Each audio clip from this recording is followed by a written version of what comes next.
And away we go.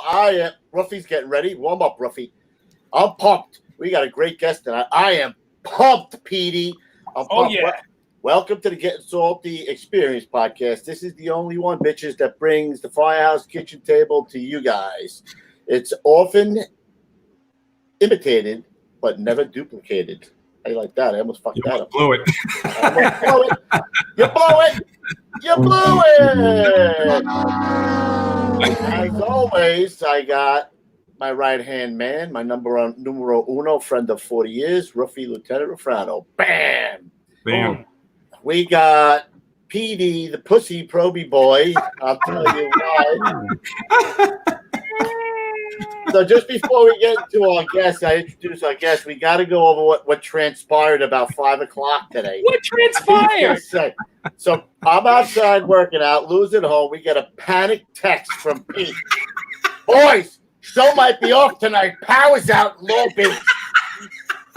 I'm like, That's exactly how the text sounded to me when I read it. That's exactly how it sounded. Followed up immediately. Let me finish. The following text being. Oh, zip it. Let's do it. Let's do it through cell phone. Never mind. Let me finish it. This is how it went. It was a panic text. Now, for those of you who don't know Pete that well, Pete is what they call a prepper. Him and my wife are both preppers. They're prepping for the apocalypse. So every time we get together, they talk about how much water, how much guns, how much ammo, food supply, our bug out house. So we get a power outage that lasts for about 45 seconds. And Pete's panties are in a wad. We might not have the podcast tonight, fellas. Yeah. I do this thing. It's called technology. What kind of prepper is a panic? I said, first of all, walk 3 blocks to my house because we can do it from my house, all right? I live 3 blocks away. Listen, old man River. Yeah, but hold on. The best part was you're confused by this thing called technology. Group sends me a then text I sent Rafrano a text on the side saying, watch how I this. reel Pete in. Watch how I reel him in. So all I did was call him a snowflake. And then he went, snowflake. Oh, my God. That was so much fun. I have to give you credit for that. That I do. Oh,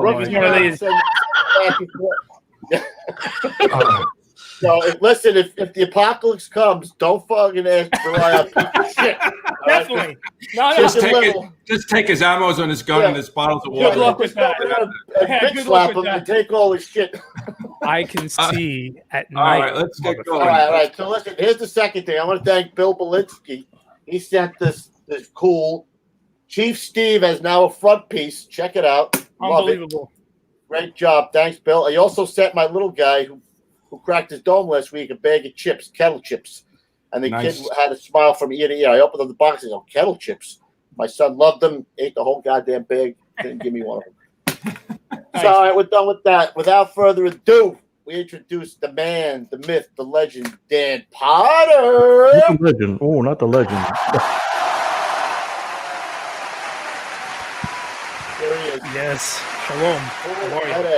They call him the silver fox with that hair over there, bro.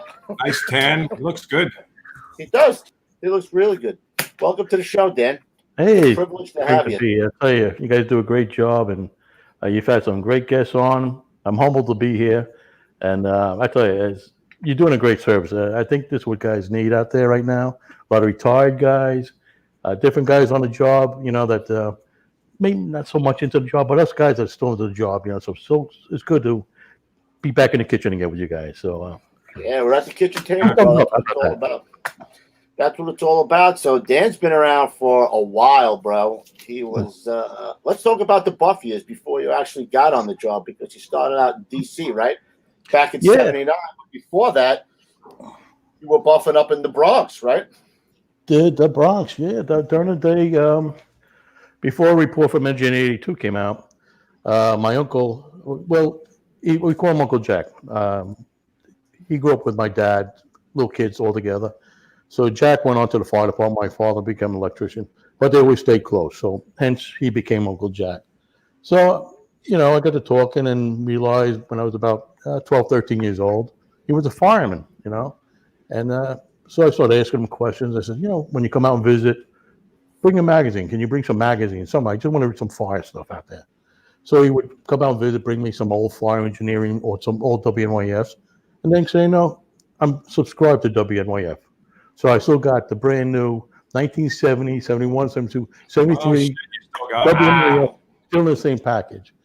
So as he got to talking, and he saw that, I was really into it. So he says, why'd you come to the firehouse with me one day? I says, yeah, So he takes me into the firehouse.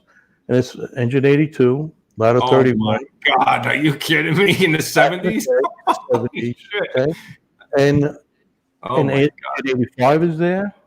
And then later on, the TCU comes in. And so I'm about 13 years old now at this time. Oh, my God.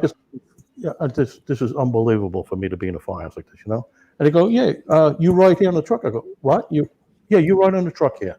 And when we get a run, it's the bucket seat behind the jump seat. Behind the officer. What year is this, Dan? What are we talking about here? What year? Like 71, 72, 73. They're all going much work there. Nah. 31 truck? Oh, my God. 31 truck during the heyday. All right. Dennis hasn't come out with the book yet. But oh, my God. Here's the Holy Grail. See this? This magazine came out in July 1970. Okay. And see the bottom here? Let's see. What is that? A plane? Smoke heaters. Yeah, but it's not the plane, but the smoke heaters of Engine Company 82. Yeah. Really? So this is before Dennis has come out with the book. He writes the article in here. This starts it off for me. I'm like, I was just at that firehouse, the pictures in there of the guys. And so I know this place. Now I'm locked in. I'm like, I got to get back there. So every day, every time I get off from school with a recess or holidays, Uncle Jack, can I go to the fire? Yeah, come on into the firehouse. There it is. That's it. Nice, Petey. Good one. So that were you living in the Bronx at that time, then? No. So this is the funny thing. I'm a kid from Long Island. First couple of years in Brooklyn, Canarsie. Then my folks, they do it at the Long Island. And so now I'm coming from Long Island to the Bronx, and he starts driving me through the streets. I'm like, oh, this is unbelievable world with the vacants. Yeah, it was incredible. Man. The hydrants running, and the kids, and the humanity, and the vitality. It's just buzzing. You can't imagine. You have to have disco music. It was so buzzing and so. A little culture shock for you, huh? A little culture shock. Culture shock. Oh my God! I said, but it felt so good to me. It's like I feel like I need to belong here, Yeah. So we go into the firehouse. He introduces me to these guys, and he says, "Yeah, okay." So when the latch goes, you're gonna ride on the seat. I'm like, "Ride in the seat?" He goes, "Yeah, you're riding the seat." Like that. So first time I rode in the jump seat behind the officer. Other times in the front seat between with Lieutenant Farrell at the time. He became the captain of Farrell. I ride with the legend Jerry Albert. He's like the grand poobah of senior men. He's chauffeuring. All these other guys that I could rattle names off back and forth. And so I do this for like 3 years, and we're buzzing through Southern Boulevard underneath the L. Fires here, fires there, and it's just running. It's just unbelievable. I couldn't believe how lucky I was. And and then later on they say, "Oh yeah, books are coming out." I said, "Okay, And then they sell me, I go down. God, that's crazy. I go down to the mall, the little bookstore. Says, "I want this book called Report from Engine 82." You live in it. You were living it. Yeah, I knew the names because they even changed the names. Yeah, they changed the names a little bit. I knew all the guys they were talking about inside. Right. I wonder if did back in the day though, did they have a word of the day back in the 70s? Yeah. I know we have one now. They don't know about it, Petey. Pete even told me to write it down. Don't forget the word of the day. I'm too busy. Look at that page. I got the word of the day. Look at So, that. ladies, What's the word of the day, bud? the word of the day is glory days. Woo! Glory days. Yes. In a twinkle of an eye, it'll pass you by. What are you drinking there, Mr. Potter, sir? Got a little double black. I got a little double black. And what's talking about this, it has a little smoky flavor to it. Ooh, nice. So I feel like I'm still in a room in concert. Just pulled ceilings. Nice. Ceilings in a place of mush. Well, back in the glory days. Oh no! Hey! Can you hear that? Okay. So, Oh, Sorry to interrupt. I just had to get that because otherwise the chat would have exploded if those alcoholics couldn't have had us to. It just reminds me later on, but that has a very poignant meaning to me later on. That means, and I'll cover that a little bit later on. Cool. So anyway, back at 8231, yeah. So I'm just in there, and then I become a junior fireman, and we learn how to move hose, and we get the guy, we got 2 lengths off a hydrant, 60 pounds of water, right? And we're like fighting the devil. So I go over 8231, and the guy in the house watch, he's got 2 lengths off the hydrant in front of him. He's washing down Saturday morning firehouse. And as kids, we had to have a guy, a backup guy, a control guy, hold on. The guy goes, "Hey, kid, I got to get some coffee. Take the line." I said, "Take the line?" He goes, "Yeah, take the line." Finished washing down the firehouse. I said, "These guys are not going to believe I had the whole line by myself." Then we go out, and of course, in the juniors, you can't touch anything on the trucks in the volley house. Don't go up on the truck unless you fill the booster. Okay. So we go out for multi-unit drill. And they go, so it is all vacants around you, and then they're shooting water from the deck gun. They're like, "Get the kid up on the deck gun up there." Yeah, and that's good stuff. Oh. So I work with these Charlie McCarthy. I rode with him all the time. He's the legend, and they treated me like a really good guest. I was very, very fortunate. And so Jack did his time there, and things move on. He got promoted. He went to 45, and I got hooked up in the volleys, and I wound up, being immersed into the volleys. And I wanted you to talk about. You had this the roof rope with Mel. How do you say his last name? Mel Hazel. Mel Hazel. Yeah, he's a beautiful man. So he's only in there. He's just off his probation, and there was 2 occasions I rode. The first one was the very next day after I rode.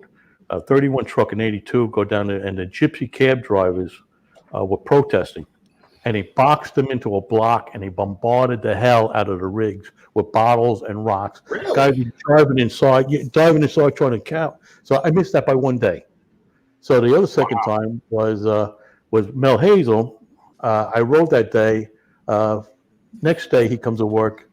He does a single slide before we had any rope evolutions. He does a single slide off the roof, comes down, and he grabs the kid, and he swings him down from with a single slide. Got a medal to that. I just missed that one too, But it was, I tell you, these guys were legends. You got lucky. That was great. I mean, if you had to pick a spot from, at that time, oh man, two guys. History is noted. That's the place, man. Right. That is the spot. I mean, it's all just around that. But it just the house had a uniqueness of itself. Right. With all the companies in there, 82 engine, 85, they were both parked in the back, right? And then I didn't even know that. They were parked in the back side by side, and then 31 truck was over on which I didn't know the engine 82. Yeah, so the truck, being a tiller, can get in and out, and then when 712 would come in, they would park in front of the engines and then wind up on the street. But I mean, it was like a beehive of activity in Firehouse. I'm sure. And every guy was a gentleman, and every guy had an interest in me, and they love Jack. They love Jack. So how many jobs were they going to in the 24th then? On an average. That's the thing, Kev. They didn't do 24s because the day. Oh, right. They work straight tours, right? So in the first couple of times I went in, I would just you take me for the day tours. Right. Let me catch a vacant here, and it'd be the engine truck. They release a company. It'd be a couple of windows going. They got an engine truck out. Right. maybe 2 engines in a truck. They got it. And that was it. It was boom, boom, boom, boom, boom, boom. There was no big fanfare or anything. Wasn't a big to do. Okay, we'll go. Another vacant. Got to do that. Right. Ho hum. So, I mean, these guys, and this is the catch. Every time they came out, they were dirty and snotty. Right. The biggest smile I would see. Because they were doing the deed. They were doing it. I'll tell you, one quick funny one that Mel Hazel used to do. When they used to get a probie, because I was talking about, when you find out that you have a working fire, there's signs that indicate that you're going to a working fire and things like that. Sometimes over the radio and things like that. But back then, when they rode the backstep on the engine, the officer would ring the bell. Oh, all right. No, because they're on the backstep.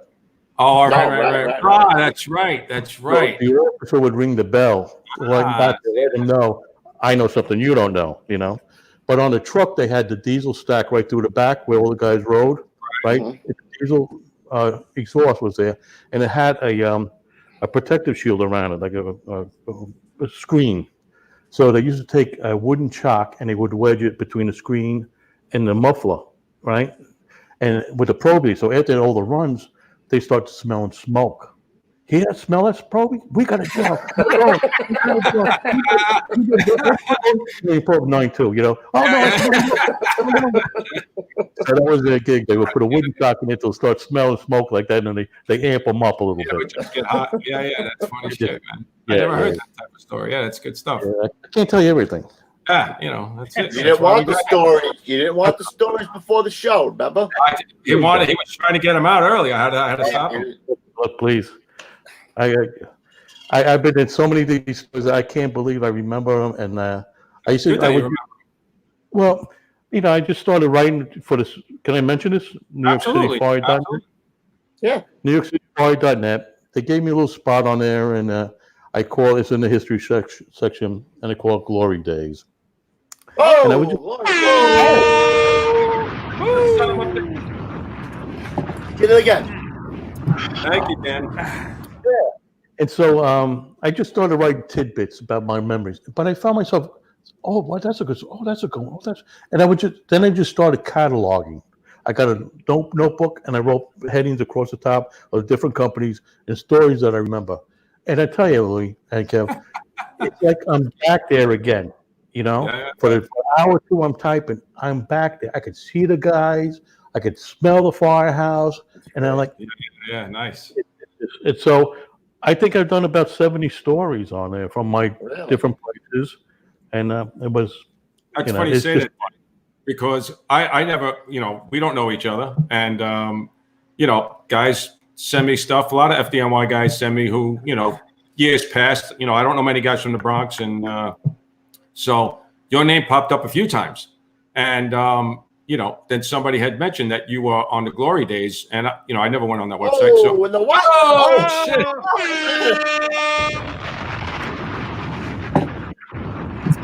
So then I started reading some of your stuff, and I'm like, this has got to be the guy, because this is right up what we love. We love hearing chocks and the exhaust stories. And after you started telling me, 20 stories when I had you on the phone, I'm like, listen, you gotta keep it. Be excited. I got 20 stories just from 112 truck. But we got to get to so. I'm not jumping out, but I'm just saying don't worry, I got plenty. Got him in the hot pot. I'm going to bore you. It's just remarkable, though. All right, so you're buffing out at 82, even before report from 82. Before that. Then, right, and then in 79, August 6th, which is today, you get hired for the D.C. Fire Department. What makes you go down to D.C. and try to get on the job down there? Okay, so we're in the Volley House now, and we love what we're doing. I got some great guys.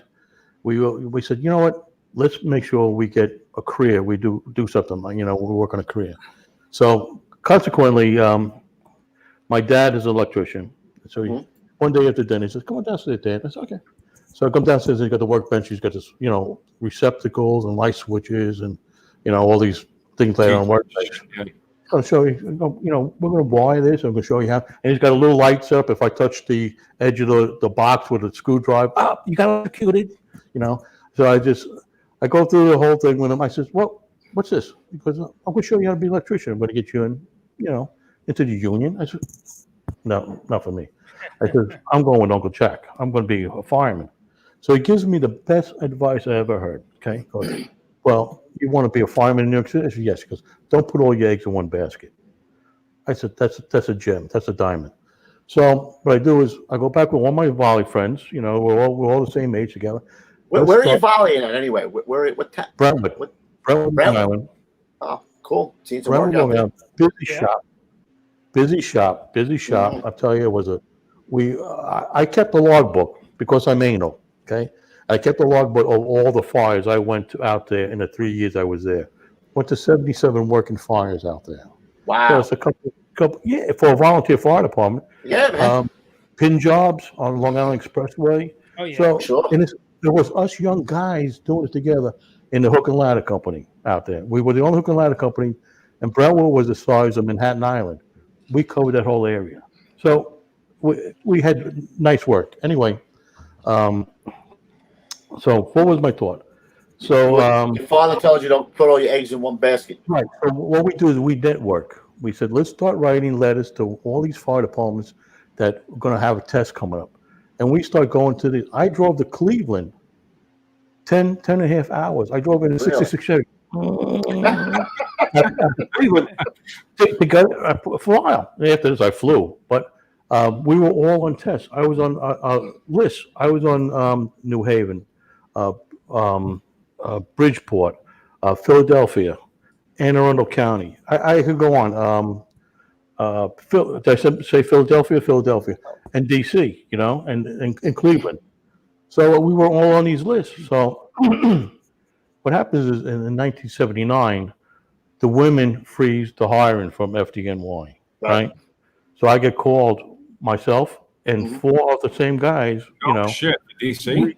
We get called to DC. Two guys go to class before me, myself and my brother Phil, my brother from another mother Phil. We go to next class. So I wound up in DC Fire Department, and August 6, 1979, I'm signed to the Alley Rats, what we call Engine 21. And DC has a two-piece engine company. And what they do is the first and third due companies, I think you were talking about this about Philly the other day. Mm-hmm. But in DC, the first and third due companies go to the front of the building. Right. Second and fourth due companies go to the rear alleys.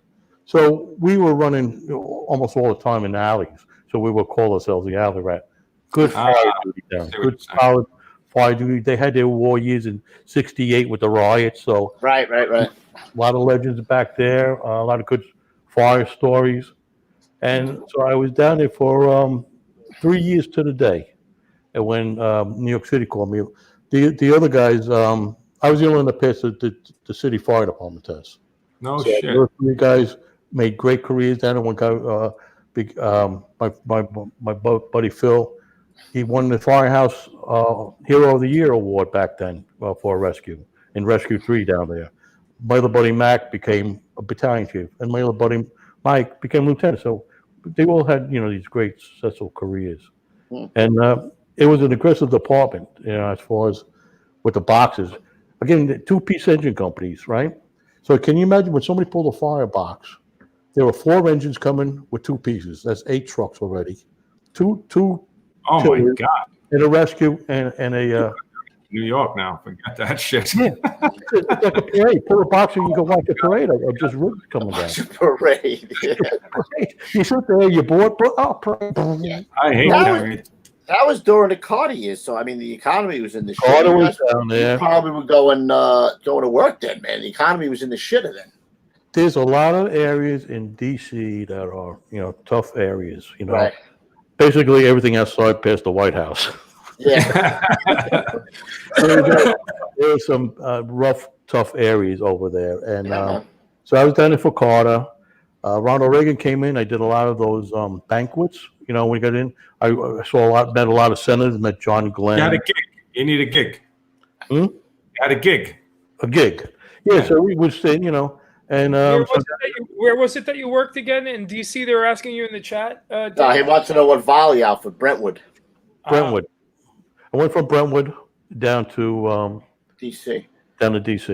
And so I got signed to 21 engine. And Alley Rats. That other story about DC?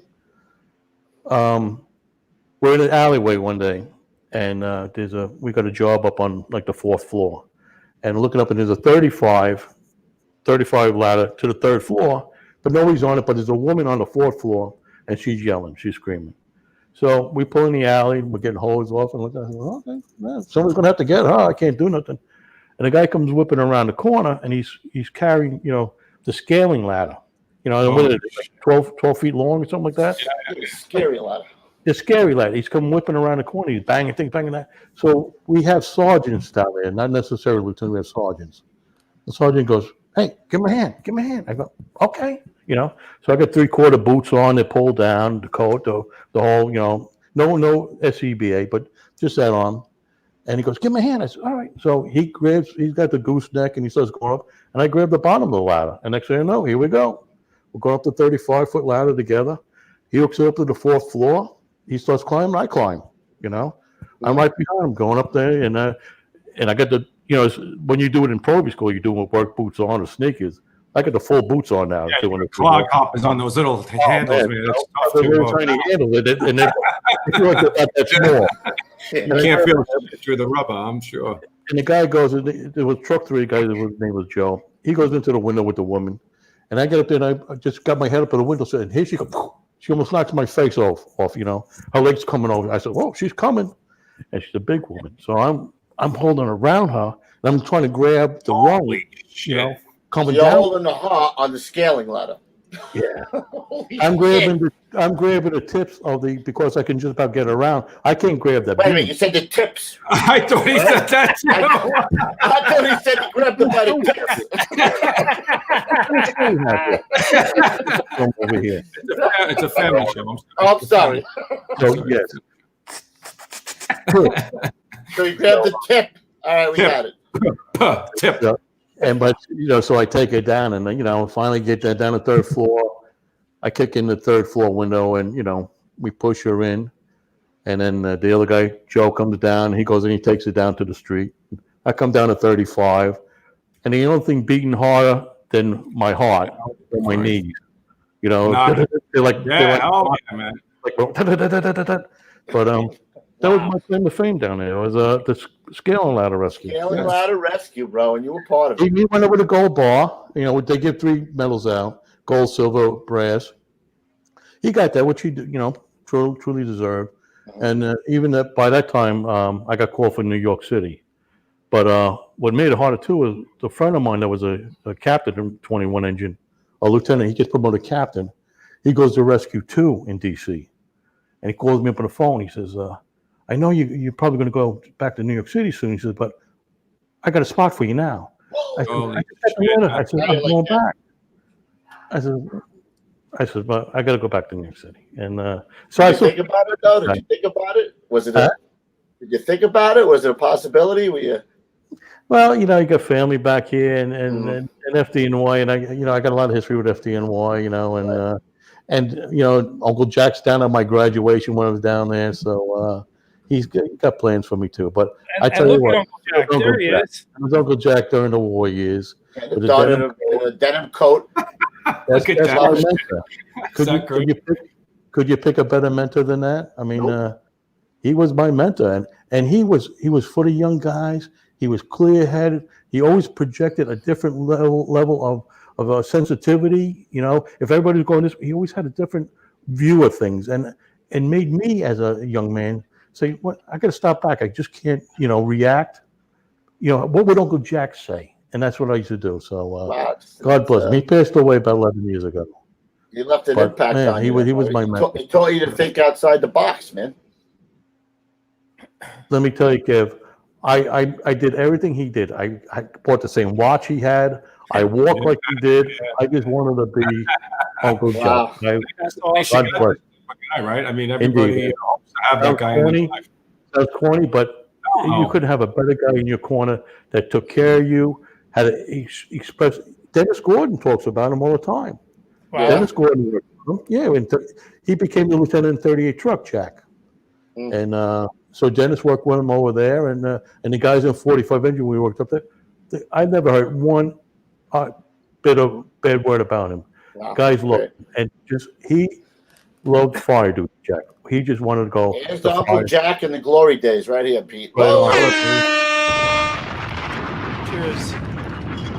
He had one thing he used to do when they would, with all the runs that they would do, and when he was a lieutenant 45 engine, back then I think 45 engine broke 1,000 runs for the month. But every time they call 45 engine, you available? He go, we're always available. I go, all right, 45 engine, head out for the box, where box Vice in East Tremont. He go, with pleasure, with pleasure. Great. Never 10 forwards, with pleasure, with pleasure. Gentlemen, I like right? How can you beat that guy like that? No, I love it. Yeah, yeah. Gentleman Jack, bro. Oh man, he sure was. He sure was. But then So you made your way to the FDNY, right? I From did. that point. What's great about that is, right, we're all this is going to a common theme right here. August 6th, which is today, bro. August 6th. August 6th. So you get hired for DC on August 6th. You resign on August 6th from DC, and you get hired from the FDNY on August 6th. Is that correct? Yeah. So August 6th. Oh, look at that guy. Look at this guy. Fine. Wow. So August 6th, 1982. I type a resignation letter up. I leave with my lieutenant down there, Lieutenant Dolan, 21 engine. And I said, don't submit this until I tell you. And after I raised my hand, I called them up. I says, okay, you can let it go, But that's a picture. When you get wiped out, they put that in the paper, that picture. Yeah. That's That's a dead guy photo. There you go. Oh, Jesus. Don't Yeah. say That's a dead guy photo. You actually look a lot like Uncle Jack, to be honest with you. Look, if I switch between the two pictures, here's you, here's Uncle Jack. Oh, thanks, Pete. Okay. Yeah, man. Right? See? Look at that. Well, he's in probie school, so he doesn't have the porn star mustache down there. When he gets on, you'll see him, bro. I see you're already screening. You're already Don't show Look at that guy, man. Right? Just a little bit. I want to know who that guy is now. I don't know that guy, but I want to know who he was. Yeah. What did you say about time? How it goes by? What was that little catchphrase you had? That's from. Where's that from? What's that song? Glory Days. It'll pass you by in a wink of a young girl's eye. The wink of a young girl's eye. Glory Days. Beautiful. Yeah. All right, so you get signed out of probie school 1982, right? Yeah. A ladder 5-4, it says, with a question mark. That's the question. Okay. So at probie school, there's 54 truckers down there, and they're looking for, some guys. They're looking to cultivate some guys to come to the house. I'm like, oh, I said 54 truck. I don't know where it is, but I said I'm interested in it, So I give Uncle Jack a call, and at the time he was a lieutenant in Engine 45, so I thought, okay, but so I called him. I said, Uncle Jack, I said 54 trucks down here, looking for a team. I said, what do you think? Should I talk to him? He goes, no. He goes, no. He says, you're coming with me. He goes, yeah. You're coming with me. I says, okay, that's great. So, we're talking. I hang up the phone. I said, all right. So now I know I'm dead set. I'm going to 45 engine. I know that, So, the day they come out and the orders come out, and one of the lieutenants is reading guys. Oh, you're going to 45. To this guy, and I'm waiting for my name. I said, I thought I was going to 45. They go, oh, Dan Potter, Engine 88. I go, what? Engine? Where the hell is that? and then the lieutenant looks up. He's got a paper like this, the orders, and he looks up and goes, Tough Timmy, watch out. You're going to be with Tough Timmy. I'm like, oh, I don't, So I wound up going up to Engine 88 and, working with Tough Timmy, which Dennis talked about him quite a bit. He is a legend. Tough Timmy is a legend. You let me know when you're ready for a couple Tough Timmy. I'm ready. Start it up, Tim. All right. So Tough Timmy just comes back from he made this great rescue. He got burnt up pretty bad, and he was on medical leave and all that. So when I get to Engine 88, they tell me what group I'm going in, and again they go, oh, you're going in. There he is. He says, oh, you're going into group 14, and then the lieutenant looks. He goes, Tough Timmy's groups. You're going to be with the captain. I'm like, okay, I get it. So now, I'm going through the motions. I'm there like maybe 2 weeks before he comes back. But today's the day he's coming back, And I'm like, making myself busy. I'm doing everything I have to do. And he comes walking through the door. Hey, he's got a little, Tough Timmy is the Billy Martin of the Bronx, right? The Yankee, fiery like that, Yeah. And tough as nails. He's fiery. He looks it in that picture. He looks like a tough. Let me tell you something. He is tough. but he's a beautiful man. But anyway, so he comes walking through the firehouse, and he goes, "Hey, how you doing, kid?" And gives me a wave. And he starts going up the stairs. He goes, "Hey, you're the new Proby. Come up in my office when you're done." I said, "Okay." I put the mask back, and I was, "Well, let's go see let's go have the showdown." So I walk in. He goes, "Oh, I heard about you." He says, "You were a DC fireman." I said, "Yeah." He goes, "Oh, that place does some nice work down there." He says, didn't realize Tough Timmy's a buff. Okay, I heard they do some nice work down there. He goes, "You know what? I'm not going to treat you like a probie. You do what you're supposed to do, and just do what you're supposed to do. But I'm not going to treat you like a probie." I said, "Okay, that's good." So we immediately hit it off, and then that night we sat. He liked to talk, late at night. And I sat down with him and blah blah blah, and he talked. But he, but he was old school. So this is the type of guy he was. So now I'm working with him couple months here and there. He goes, tonight, Danny. He says, you and Frankie. He says, "I want you to ride the back step." Ride the back step? He goes, yeah, ride the back step. He says, "And you won't need your mask because Tough Timmy has a no mask policy whatsoever." This is 1982. Tough Timmy. You don't wear a mask. You don't wear a mask. And so he goes, "Ride the back step." Nobody's riding the back step anymore, right? He goes, "I want you to ride the back step. He says, you won't need the mask." He says, "But and if we get anything," he says, "run the booster in." I said, "Okay, Cap, whatever you say, I'm going to do it." So we're riding the back step, and we're doing runs. Boom, boom, boom, boom. We got American LaFrance, engine, and we're going back and forth, these runs. And so we're going around St. Barnabas Hospital by Arthur Avenue. Next thing you know, the 7th Division drives past us to the next firehouse over, 48 engine. They drive by us. And like one of those turns that they do on Adam 12, Adam 12, yeah, he whips around, and we see the chief. They're pulling up behind us, And you're on the back. You're on the back step. We don't have radios. We don't know what's going on. We just see the chief going. So we stopped. The engine pulls over, and we're sitting up back there. Me and Frankie, with two schmeckle heads. We're just hanging on the top. And he goes, so Captain Gallagher walks around the side, and the chief, she puts the hat on, come out, Cap. So Captain Gallagher goes, "What are you guys doing on the back step? You don't doing on the back step anymore." Me and Frankie looking at me, Right under the fucking bus. So they go. So the chief, "Get them in." So now we feel like two schmoes. We're walking to the back to like idiots, And so the chief, gets in the car, takes off. So Captain Gallagher goes, "Get on the back step." He says, "You don't need the mask. Run the booster ring." We went for the stuff right down here. Oh, that's freaking great. Oh, he was like that. But we did a procedure. It was called the leapfrog that you don't see this done anymore. And we had plenty of vacants along Vice and Daly and stuff like that. But the idea was like engine 45 would pull up and they start on the first floor. We grab a line and we start on the second. We got 4 floors of fire vacant before the tower ladders even setting up. And 45 engine starts hitting there. These great guys, the Eagles, they're moving in, and we go to the floor above that. And we just moving. But again, no masks. And I'm watching this, and I'm the backup guy, but I'm trying to suck air out of the crack of the floor, right? Gallagher and the other guy is walking in there, and his shoe catches fire. Next thing you know, the nozzle hits the shoe because the shoe catches fire. They move in, and then they move out. Then 45 will go above us, and then we will go above them. And that was the leapfrog that you just don't see that done anymore. But again, no mask. There's a lot of trust to do that too. You know what I mean? You got to really. There's trust there, right? I mean, I don't know. You knew those guys were going to bring their face off before they, if you guys are above them, you know what I mean? I'll tell you what, 45 engine, they're not leaving until that fire's out. Yeah. They are. You got some great Bronx engine companies. That's a great fire.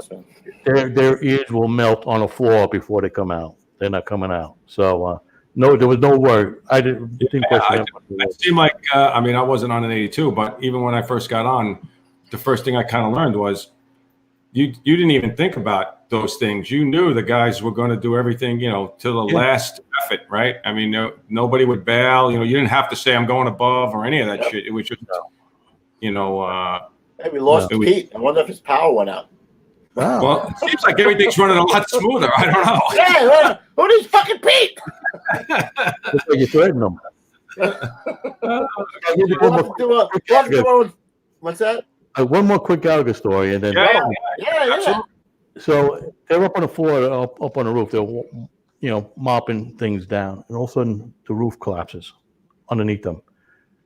Gallagher and another guy, Bobby, they grab the end of the parapet, right?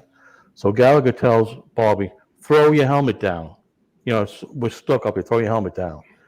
And Bobby says, "You throw your helmet down." Gallagher goes, "I'm throw my helmet down." He says, "If we see Captain from '88, no one will come up and get us." He was a beautiful man. I took him out of retirement later on down the road, I'll tell you. But he came down, he dug with me at the pit. And one more quick, I have to tell this one. So now I drive him. I become, just in Washington, D.C., part of your probation is that you have to be engine qualified to drive an engine and pump, right? So I got all this behind me. So I come back to New York, and maybe 4 or 5 months on, he goes, "You could drive down to Washington?" I said, "Yeah, I can pump. I can do anything." Is your company qualified? I said, "Oh, okay." So the chauffeur is a union guy, and he's always had this and this, and I'm covering vacation spots now, and I'm driving guys in the back at 100 years on, So one day, classic Gallagher, we get a box, Southern Boulevard, up by the Bronx Zoo, 9-2 box. And from that, I'm driving the American LaFrance. American LaFrance takes off as quick as a Winnebago, like a school bus, So I'm up there. The box comes down Monterey 180 Street. And it's a notorious 9-2 box. But now that comes in, and I'm going down, and we're first due at this box. So I'm chugging down Southern Boulevard, hanging right on 180 Street. So I'm going down, but I'm going around all the cars, and it's slowing me down, trying to get up there. So we could see engine 46 turn the corner. As they turn the corner, he starts leaning into the windshield. The captain goes, "Mother of pearl, don't let them beat you in. Don't let them." And he's got the phone, and he's hitting me, and he's like with the phone up against almost hitting the windshield. He goes, "Don't let them beat you in. Ram them. He's giving me orders to ram them. I go, "Holy Christ!" I said, "Do I ram him? I don't want to piss him off. Do I ram him? Where should I hit the truck? If I hit it, maybe I'll hit the front. I'll ram him lightly. And so we get away. They 9-2 the box. Oh my God! I said, "Thank God." He looks at me, goes, "You're going to ram him, right?" I said, "Will you?" He goes, and he sat back with that complete comfort on it. And I look, I says, "I love this guy. I thought that was a gentlemanly borough. I mean, now are you ramming people? Yeah. Oh, well. I thought they only did it in Brooklyn, bro. Oh, I almost got killed in Brooklyn. Wait till you see where he was then. But that. Oh, no, he's back. He's on his fun. What happened? Your power go out, bud? I don't know. Maybe I'm just imagining something, Kev. I think you just staged the whole thing. I got power here, bud. I don't know about you. I forgot my drink. Let me go back up front. Oh, look, Pete's remote. Look at him. Yeah. Sorry, guys. Sorry to interrupt. Go ahead. Sorry. Listen, can you do the sound effects by like the horn? Like there it is, boys. All right, so you were in 88 for 4 years, is it, Dan? Yeah. So and then you went to 38? Then you went to 38 truck. 38. But that wasn't easy either, because Gallagher had a rule that you don't go to the engine and go across the floor. Go to whatever truck in the world you want to go to. Ah, really? But you're not going across the floor on my watch, okay? So, is Pete okay? Yeah, he's all right. We don't really, So, thank God. I'm sorry, I won't be able to show you pictures now. Unfortunately, I apologize, but it is what it is. Looks like he's in the dark. He's probably in the place. That I am. So what happened is that I put in a paper to go to 124 and 175 truck. They tell me my overtime's too high, you can't go. Okay, so Gallagher goes, go out to talk to Ray Downey. He says, want to go to Rescue 2? I go, Rescue 2? Yeah, okay. He goes, I'll give it a go. Picks up the phone. Boop, boop, boop, boop. Hey, Ray. Hey, Tim. I got a guy I'm going to send out to you. Okay, fine. Ray and Tim play hockey together. Oh, yeah. He So he said, yeah, to go after I interview with Chief Downey, Captain Ray Downey, and he puts me on a list to come to, he says, you take diving, I'll move you up. I take a diving course, I do the whole 9 yards. So I'm right up there to go to Rescue 2. So in the meantime, I can't go to Brooklyn because my overtime's too high. So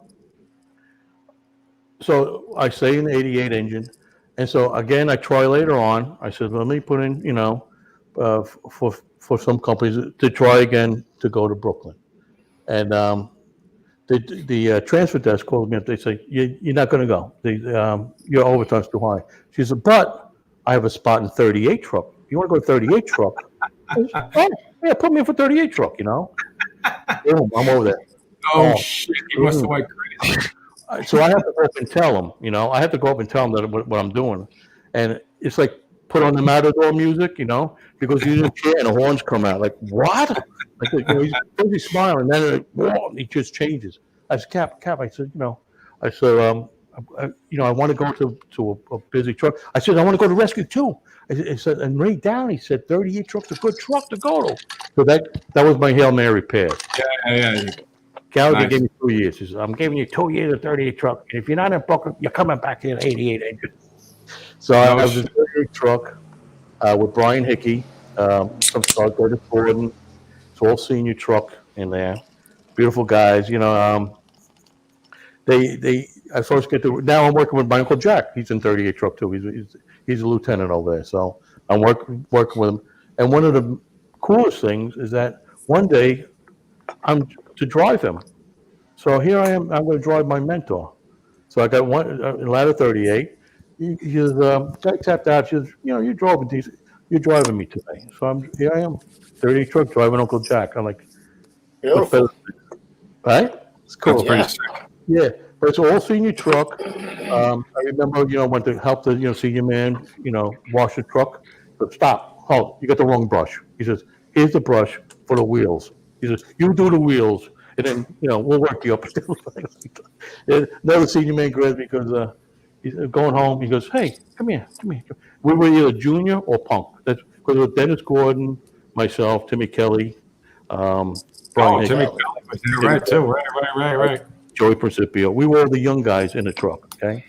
And so the senior man called me in the kitchen. He says, come over here. He says, you have rips in your jean. I said, yeah. He says, don't ever wear them in this firehouse again. He says, you working inside a 30 truck, come here looking professional, just like that. No shit. To this day, I don't wear ripped jeans. That's like West Point over there, right? What do they call it? Is that West Point? They call it the West Point Firehouse, but they call 38 the flagship of the fleet because we had the one guy, he took meticulous care of the rigs. And if you ever see 38, it has the stars on it, on the bumper. That's because we had a lieutenant that served with Patton in the Third Army, and he was our lieutenant. So we put the stars. Well, they put the stars on the rig like that. So that was for him. Yeah, the place I worked in that house. I think I covered there once or twice, and it was like a museum. You know what I mean? I say it all the time. It was pristine. It's a museum upstairs. They've repainted. Brian Hickey and I first thought we repainted the whole bunk room together. But Brian and I, we both had a paint business. So they repainted the whole upstairs. And but the place has got plaques. It's like a museum when you go there. And later on you'll see I presented Gallagher's old front piece back to the fire. Says that's where it belongs, inside there. And we had that. So, yeah, 30 truck was a great house. So how many years in there for? You But what happened was that the fire marshals came up there, the Red Cap program, right? And they saturated the area. We couldn't get we couldn't get a car fire. It shut us right down, and so all the fire dudes, we would hear everybody else going to fires, and we're like, we're dying here. So Brian Hickey wants to go to Rescue 4. Tim McKelly looks to go to Rescue 1. And I put in the paper. I said, put in for 103, 120, 112. Let it ride, whatever comes, And we all went almost at the same time. So yeah, I did 2 years there, but I was chasing fire. I said, I just wanted to go somewhere busy, get my ass kicked. Right. And I wound up in the No Frills Ant Farm. The 112, bro. I always said if I had to go anywhere on the job, bro, that's what it would be. 112. The other one I would say, comparable, 113. Yeah. A lot of work, good work, first do work. That's what you want. And we, 112, we were first due to 4 single engine companies. Triple deuce. Triple deuce. 252, 237 a little bit further up north. Yeah. But we smoked. We had Knickerbocker Avenue, which is like a runway, right? And we could take off. Right on Knickerbocker. The only problem is you guys were back to back, right? Still wasn't a problem, man. It was it added to the lure, added to the glory, In what way? What do you mean? And you do your runs like that, and I was a dedicated roof man. I'm going to be a roof man, and I love it. I'm into it, doing the roof, stuff like that. And but it was funny with the chauffeurs because they would race back, to try to get the back position. And sometimes when you're in and out all day, during 2, 3 o'clock in the morning, when you're dozing, you hear, okay, engine goes, and you hear, truck, move that friggin' truck, get that truck out of the way. Get down on your friggin' truck. You know what? Maybe the guys don't know in the chat though. 112 was a back to back. I mean, it was front to back. So they only had it was the engine or the ladder in the front, and the other company was in the back. So right. If if the truck had to run and the engine didn't have to run, the engine had to pull out to let the truck out, and vice versa. Yeah.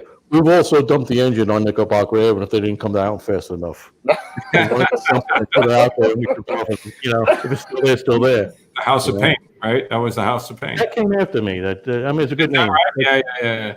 That came after me. No Frills was early on then.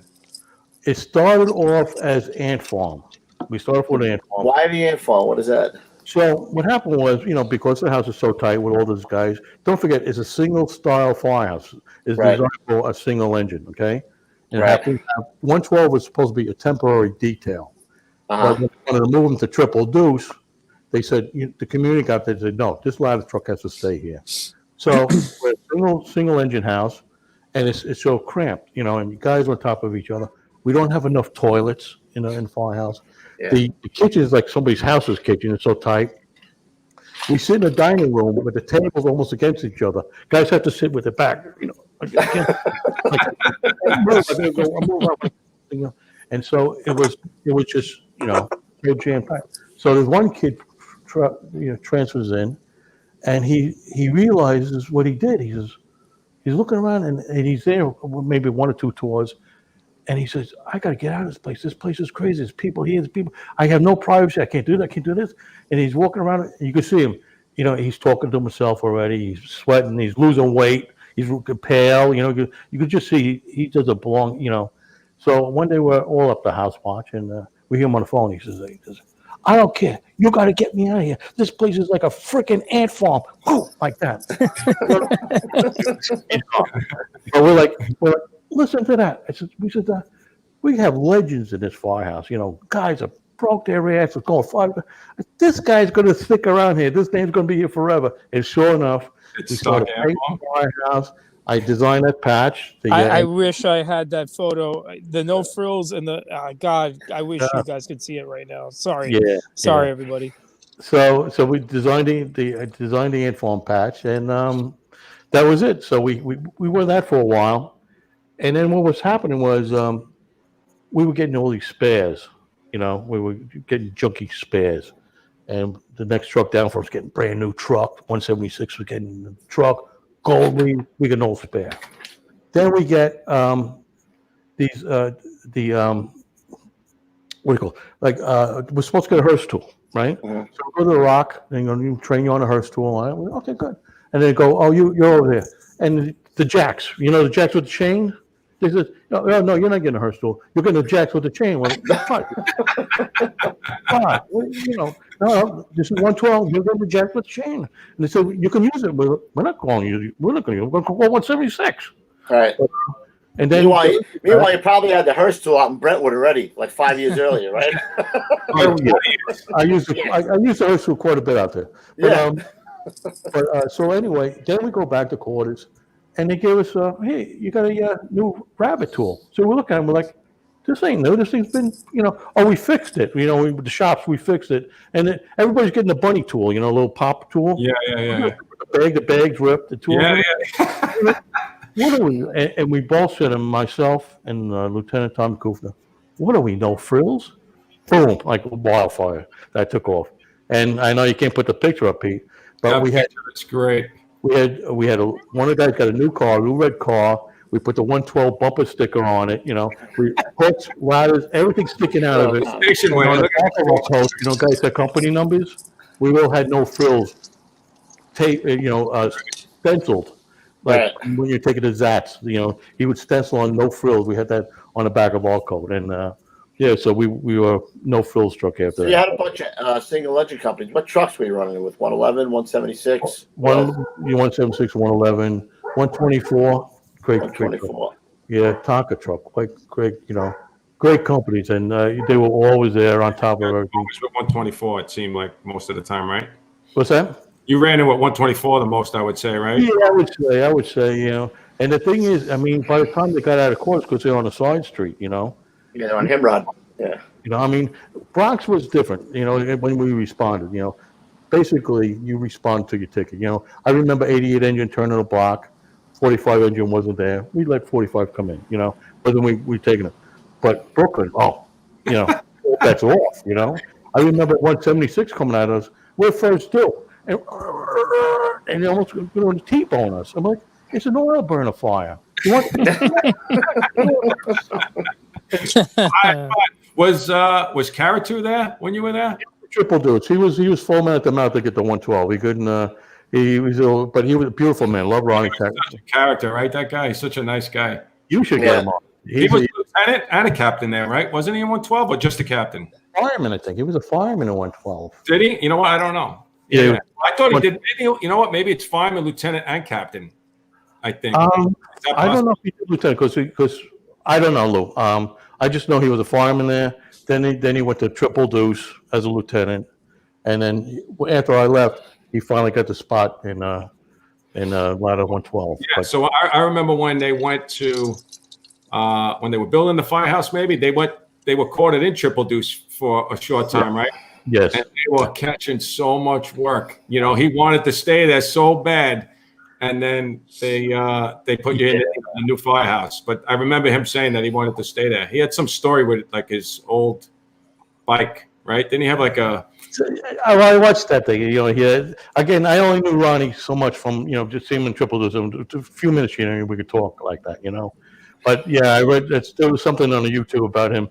He had his bike because he grew up in the neighborhood. Yeah, he got his bike stolen. It was like a 1952 Schwinn, had the ultra, lights on it and everything packaged.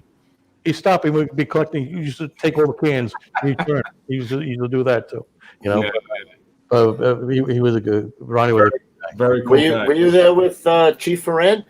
Was he there when you were there? He became one of my captains. Yes. And they just before that, the other captain sent me down a ladder company school, a ladder chauffeur school. So I came back, like that. But they came out with the brand new helmets back then with chin straps, and I wasn't buying it. I said, the helmet I got fit me like a glove. I could do cartwheels. The helmet will fit, won't come off my head. And they said, you got to wear this pot now. You put the chin strap on, it'll fit. But if you ever look at the old pictures, guys' helmets are backwards. It's like it's which way, but like you're supposed to fit on your head. And I said, I'm not wearing that, So the cab before Mark Ferran comes in, he goes, you have to wear the helmet. I says, I'm not. He says, make sure next couple tours, get the helmet. So what I did is I bought those tetrahedrons, those stickers, Yeah, the Tets. On my helmet, I'm not buying it. He says, so he says, if you don't have the helmet here by lunchtime, he says, I'm going to have to do something.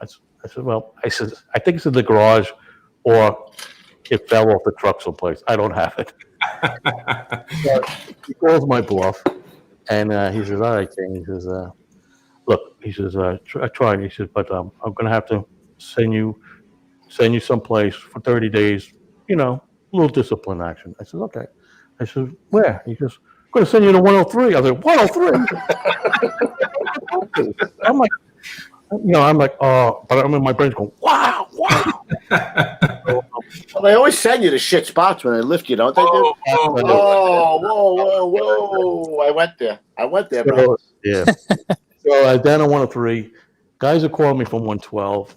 How you like it? I said, oh, I'm having a great time. The CJ man, that's the chauffeur, Jimmy Thornton. He says, I'm giving up the seat tonight. I'm coming down. I'm coming down for the detail like that. They're hanging out with me down at 103. Guys from, So, so one of the details I get, and I'm not sure if this was down there that or later on, I get detailed to drive 103. And I'm pretty sure it was Mark Ferrand that I'm driving. But I didn't know Mark back then, but I'm pretty sure it's him. So the engine takes off. Now, Mac pumpers, they can do power brakes. They can hold shots out of the fire. Not like the American LaFrancis, and I'm trying to think about Ira. You remember Ira? Yeah. We're going to a box over in Canarsie, 108, somewhere over that way. Right. Okay? And so we whip out of quarters, and now I got a spare. I got a 103 spare, and turn to Livonia, Pennsylvania. I'm trying to keep up with her, and then Mark's going, just keep up with the pump. Keep up with the pump. I'm trying.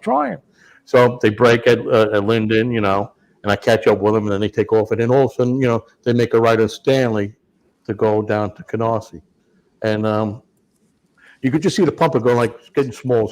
I'm like, he's going, stay up with the pumper. So I'm nailing it, and now I got free road ahead of me. But what I don't see about 4 blocks in, I think it's about Louisiana, is there's one of those divots,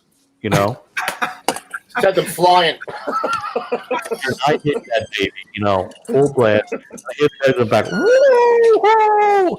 And I think he's airborne, The next thing you know, I see the lieutenant, I think it's Mark.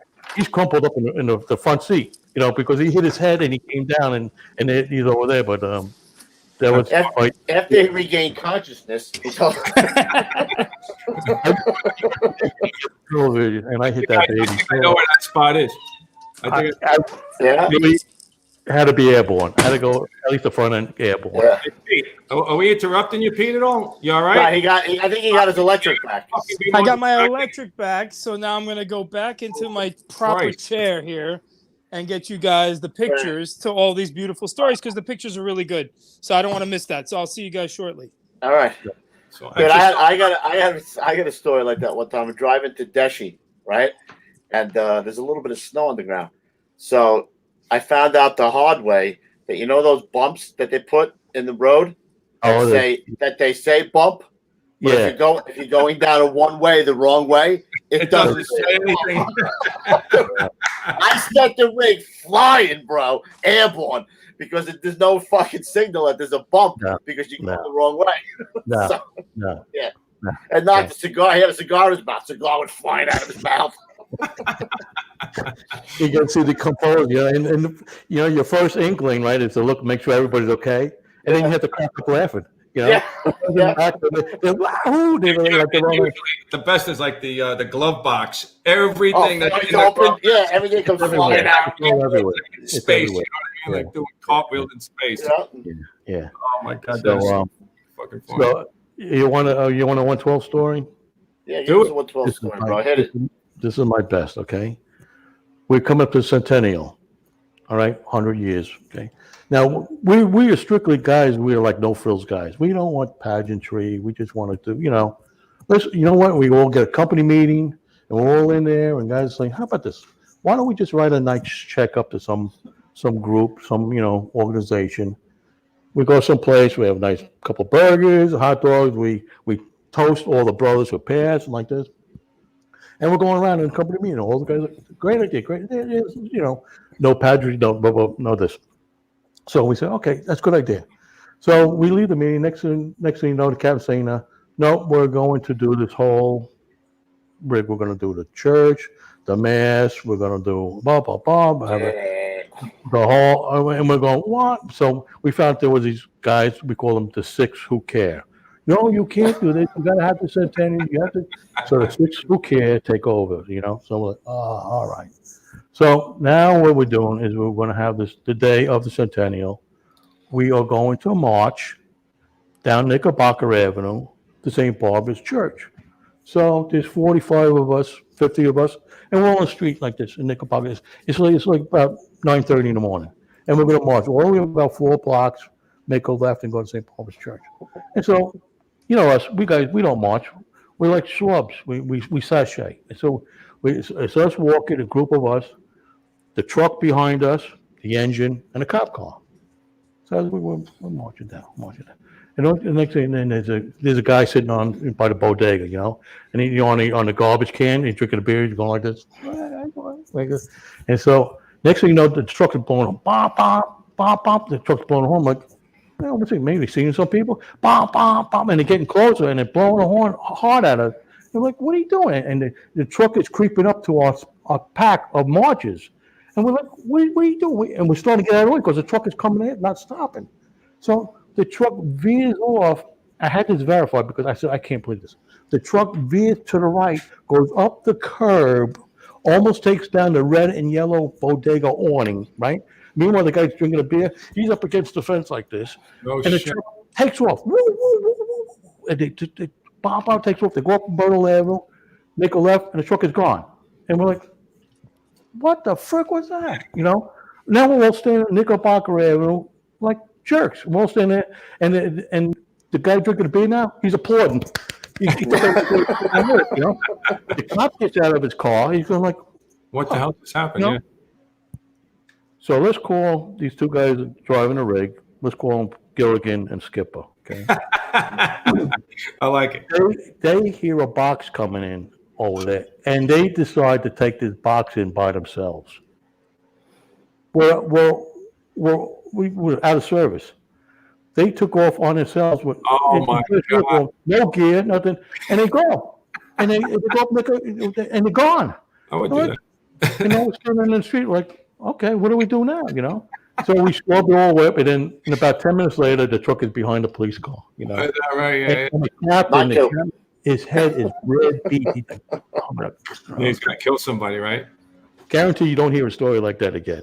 I might take it in. It wasn't a job though? I mean, if you're going to take off, we're coming from the top floor, but it was just two guys, nobody on the rig. I mean, I would have said everybody get on, but you gotta have 1075. You know what I mean? You can't be. No, the box came in. First of all, we were out of service. Nobody's got gear on. And all of a sudden the truck is blowing a horn, and he whips around the side of us, and they're gone. And we're like, what did we just see here? So crazy. Hey, Pete, did you see the comment that Chief Kleehouse in there? He answered Lou's question about the bike. Yeah. Oh. Yeah, I got it. Stand by. Yeah. Let me find. There it is. He said Ron's bike that was stolen as a kid was a Schwinn. He searched Bushwick for it for years. He never found it, but he did get a probie named Schwinn. The first time I met him was, quote unquote, when I got lifted, and I went to relieve him in 112. Allegedly, when I walked in, I introduced myself, and the first thing he said to me with a straight face is, it was kind of like where this is. He went like this. It was a picture of him on his bike, and he went like this. Lou, listen, this is what you have no BI today, and if you should happen to see this bike from 1955, I swear to God, and I think that's how I know it was a Schwinn. That's why I know it had like the light package. He had the deluxe with this and that, but he had the straight face. And like you said, I used to see him at jobs. He was one of those guys, old school, right? Coat open. When we were already wearing hoods and doing all that shit, he was always never wore his bunker pants. Really, still go into jobs, but. He was just an old school guy, That bunker gear came in, changed everything around. But even when I was in 38 truck, when I had the roof, the guy says, you know what you're doing and all this? I said, yeah. He goes, okay. He says, if you need a mask up on the roof, we'll bring it up to you. No mask. Just move quick. Just get up there. And even the 112, I very rarely, if I had the roof, hardly take the mask because you could shoot, to a roll frame up the stairs, scuttle, and boom, you were there in no time. So, How many years did you put in 112? I was there about 6 years, and I thought I was never going to leave, but the town I was living in was starting to change, and I had to move. With the school district. This is one of those pics that I There wanted it to is. show That's from before. No frills. You know, frills pic. That's the Amazing. no frills car. Yeah. Amazing. I mean, So all your 112 pics are amazing, dude. Amazing. Look at that. These were busts. The busts were rolling. I never took these pictures. I didn't even know they had them. But so that was the one that Brian asked Brian Hickey when he did Brothers in Battle. Yeah. Because he didn't say he was doing a project. He says, "You got a picture of you in 112?" I says, "I think I sent him that one." And next thing you know, it was in Brothers in Battle. So that was awesome. Love that. And then the whole crew here. All Yeah. the boys. Yeah. Good stars there, man. I tell you, some great firefighters in there, and I love it. I feel like I could be right back there any day now. Yeah. What's with the guy in the back with the tie on? What is that? There's a guy. Two cops. He said, what? What the fuck is that? There's two cops got in the picture. So, is that what they are? The cops in the two picture? cops. Yeah, we threw them in. Yeah, we threw them in the picture. Yeah. Well, nice. It's this one that was in Brothers in Battle, right? Yeah. Unbelievable. You got some history, my man. Really great. Oh. And another salty one here too. Jesus. Yeah, there's a job up. That was just going to work. That's what we did. And my favorite one to remind us of the glory days. Is this one right here. Oh man. With the old porn mustache. This is the best one right here. Who was that? Ron Jeremy? Who's that? Oh, maybe, yeah. But, you got yelled at for this one, didn't you? So Lieutenant Flynn makes a grab, and we come back to quarters, and again, we don't put in for these things. The guys, we have Larry MacArthur days. If you rescue somebody, that's your job. So none of us. I got 2 medals. I got one from 9/11, and I got one in unit citation. I don't have nothing else. Not that I was doing anything, but I'm saying we didn't even consider putting in for unit citations or anything. So anyway, this is me then, and then so Lieutenant Flynn makes a grab. The next day, Channel 5 wants to come interview us in the firehouse. That guy Dick Oliver used to come to the firehouse, and he's got. Of course, I was there with Lieutenant Flynn on one side, another guy on the other side, and Channel 5 comes in, and we're on TV. The next thing you know, the phone's ringing. And it's downtown. Tell that guy, get that mustache off.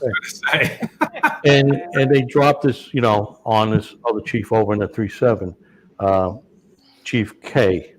And so he was riding me for the longest time. So I did shave it all off. I got a crew cut with buzz marks like lightning bolts. I showed him. He was proud of me. And then I grew back. And then he got me. You got good hair there too, man. Yeah, it worked. So this quick Chief K story, right?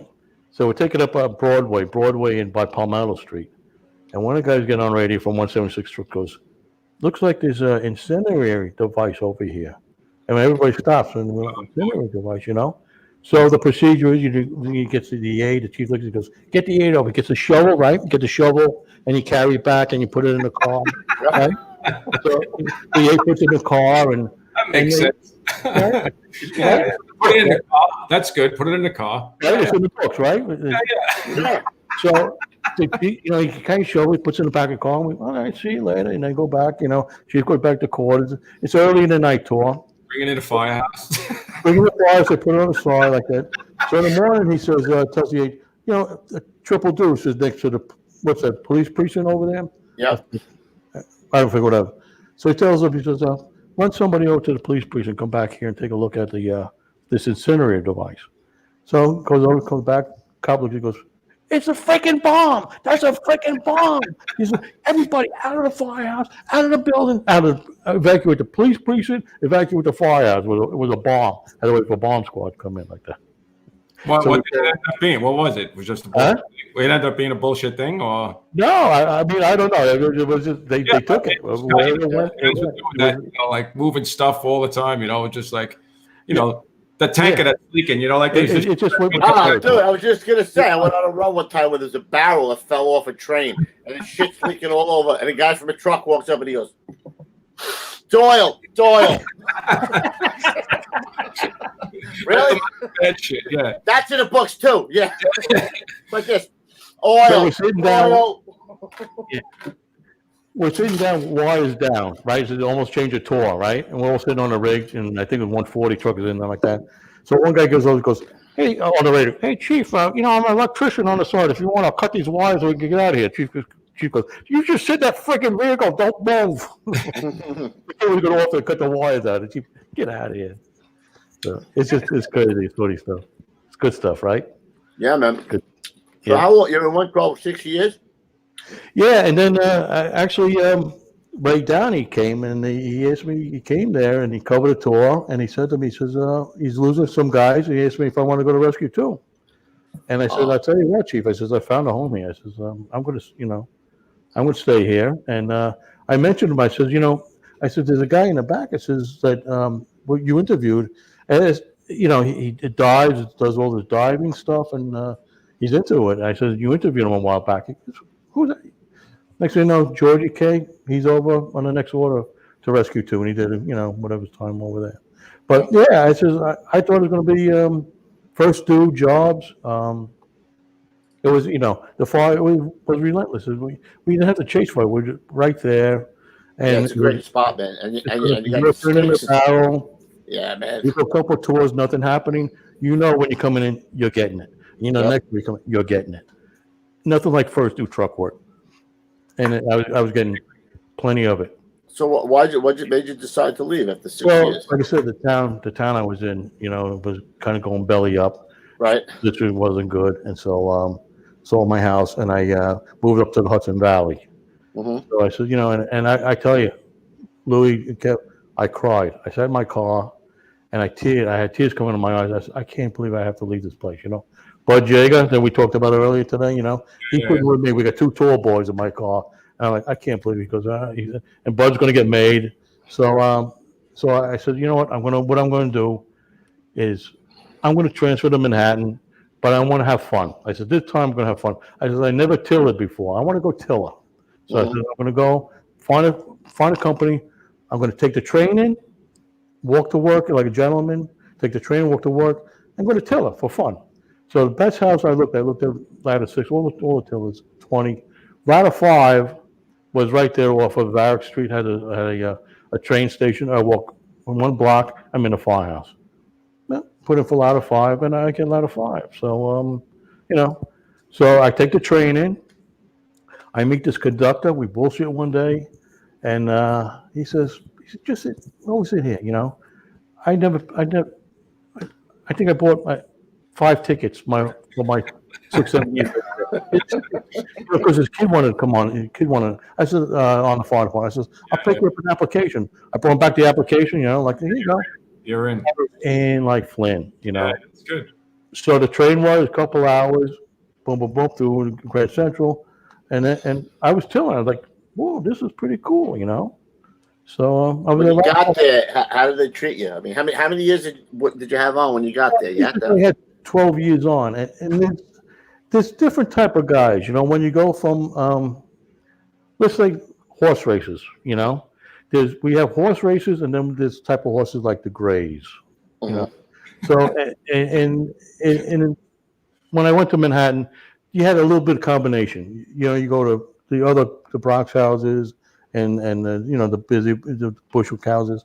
There's always got the A-type personality. When you come to Manhattan, there's a mixture of that. There's the guys that really want to do stuff, they leave. And then it kind of just morphs like that.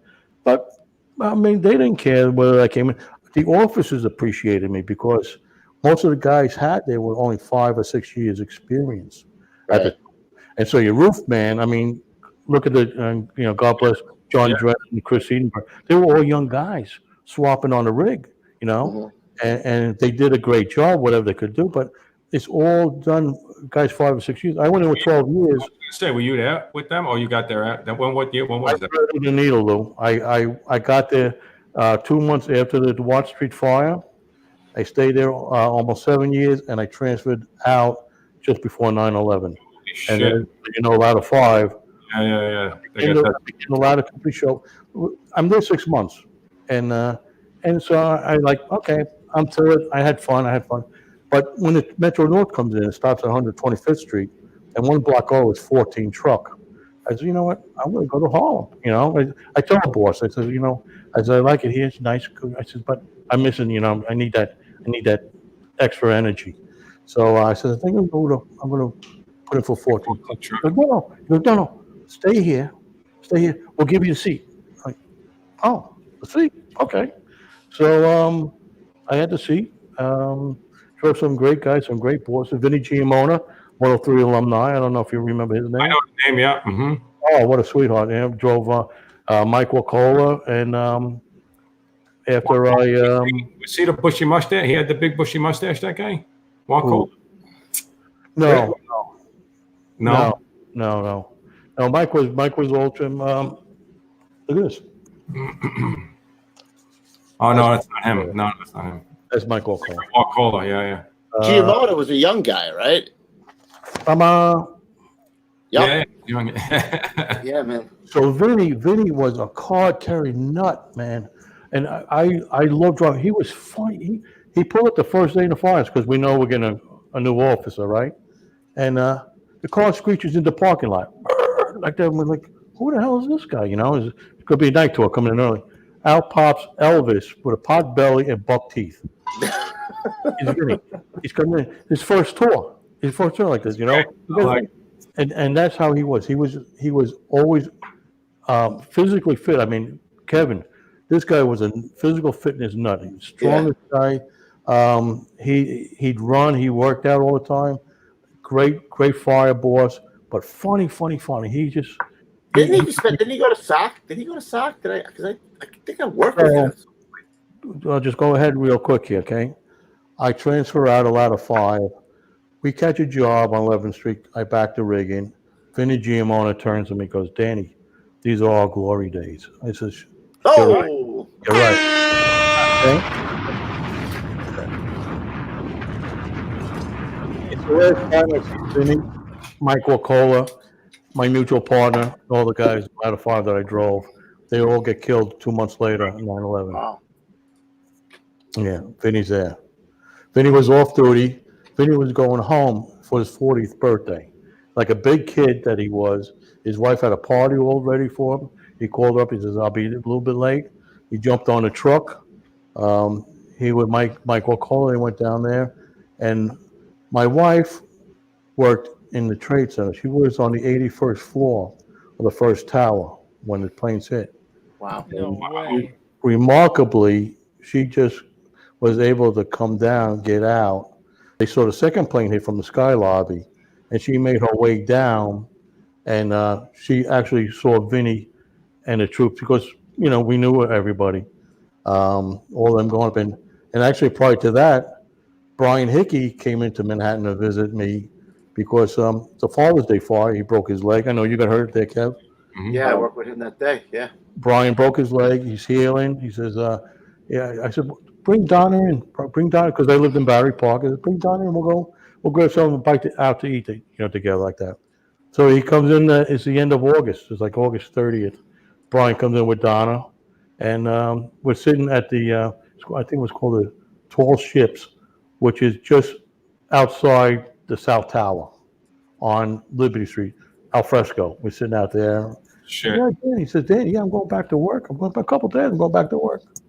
And not 100 feet away is where he gets killed. Wow, it's crazy, man. Yeah. I worked a couple of tours with him right before that. I worked a couple of details of Rescue 4. He was a great guy, man. Brian, level-headed, fun guy. Yep. You couldn't ask for a guy deep into the job, solid. I mean, he was like steel. I have to say, Brian was unflappable.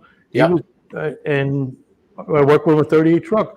Because I didn't get the transfer originally on the 38 truck to go to Brooklyn, Brian got in that spot.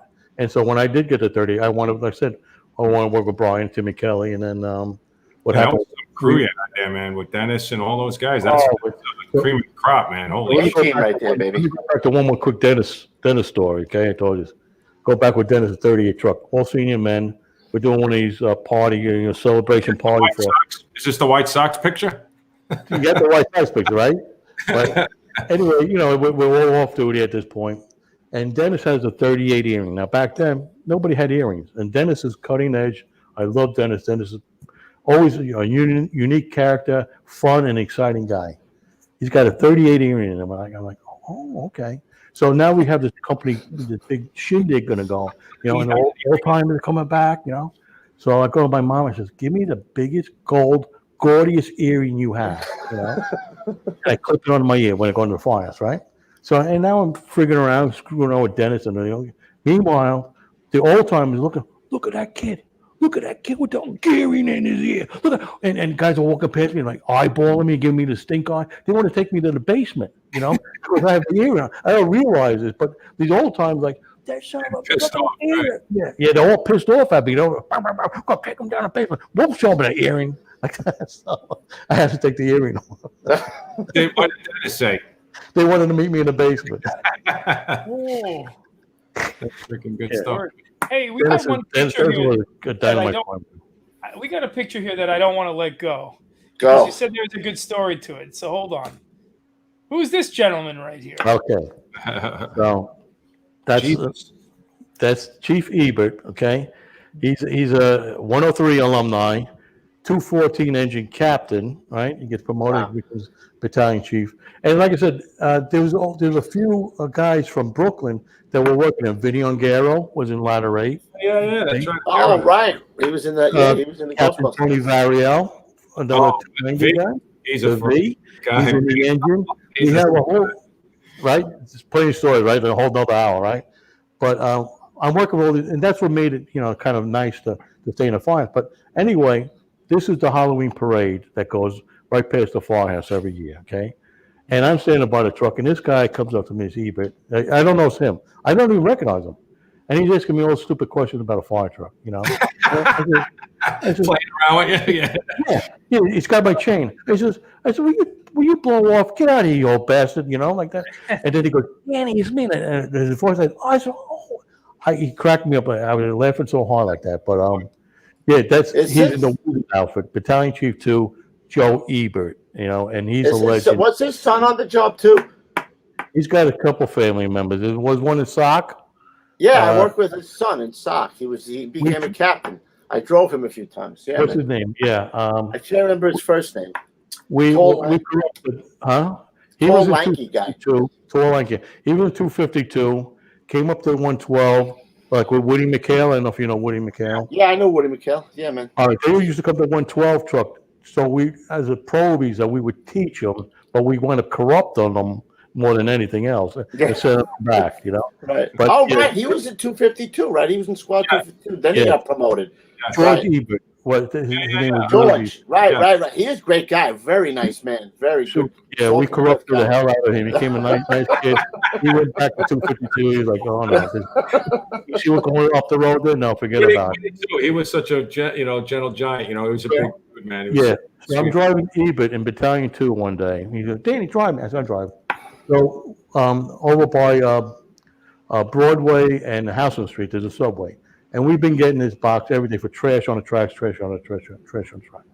So he goes, I'm driving him. I pull the rig over. He says, I'm gonna take care of this. He goes downstairs, and he goes, Dan, tell him I want the MTA supervisor here.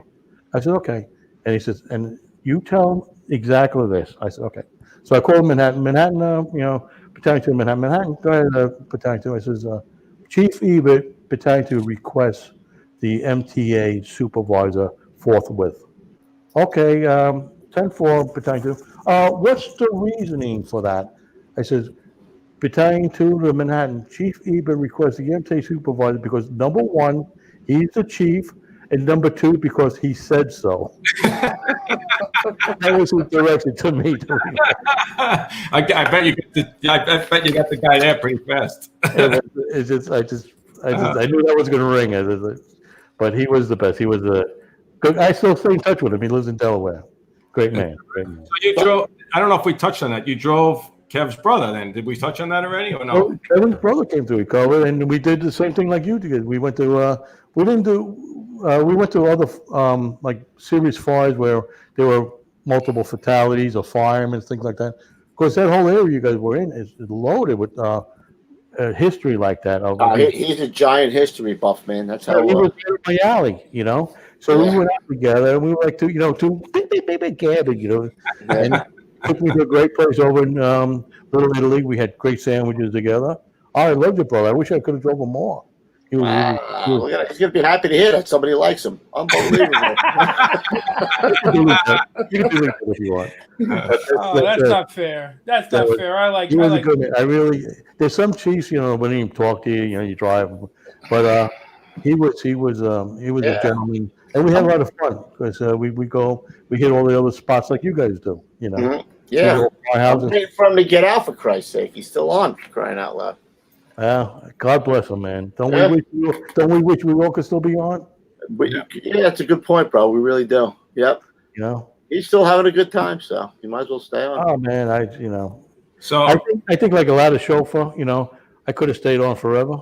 Yeah, it's a nice position. I think it's a sweet position. Like Kevin had the best position. Kevin had the best position. The squad chauffeur is like the best position. Oh yeah, man. Yep. You get to go where you needed. You get EMS pay, you get specialty pay, and you get chauffeur's pay, bro. Highest paid fireman on the job. Hey, like that. You have to get off the rig. Yeah. Right? I mean, you could have stayed on your head, Kev, right? Yep. I could have. Yeah. I want to show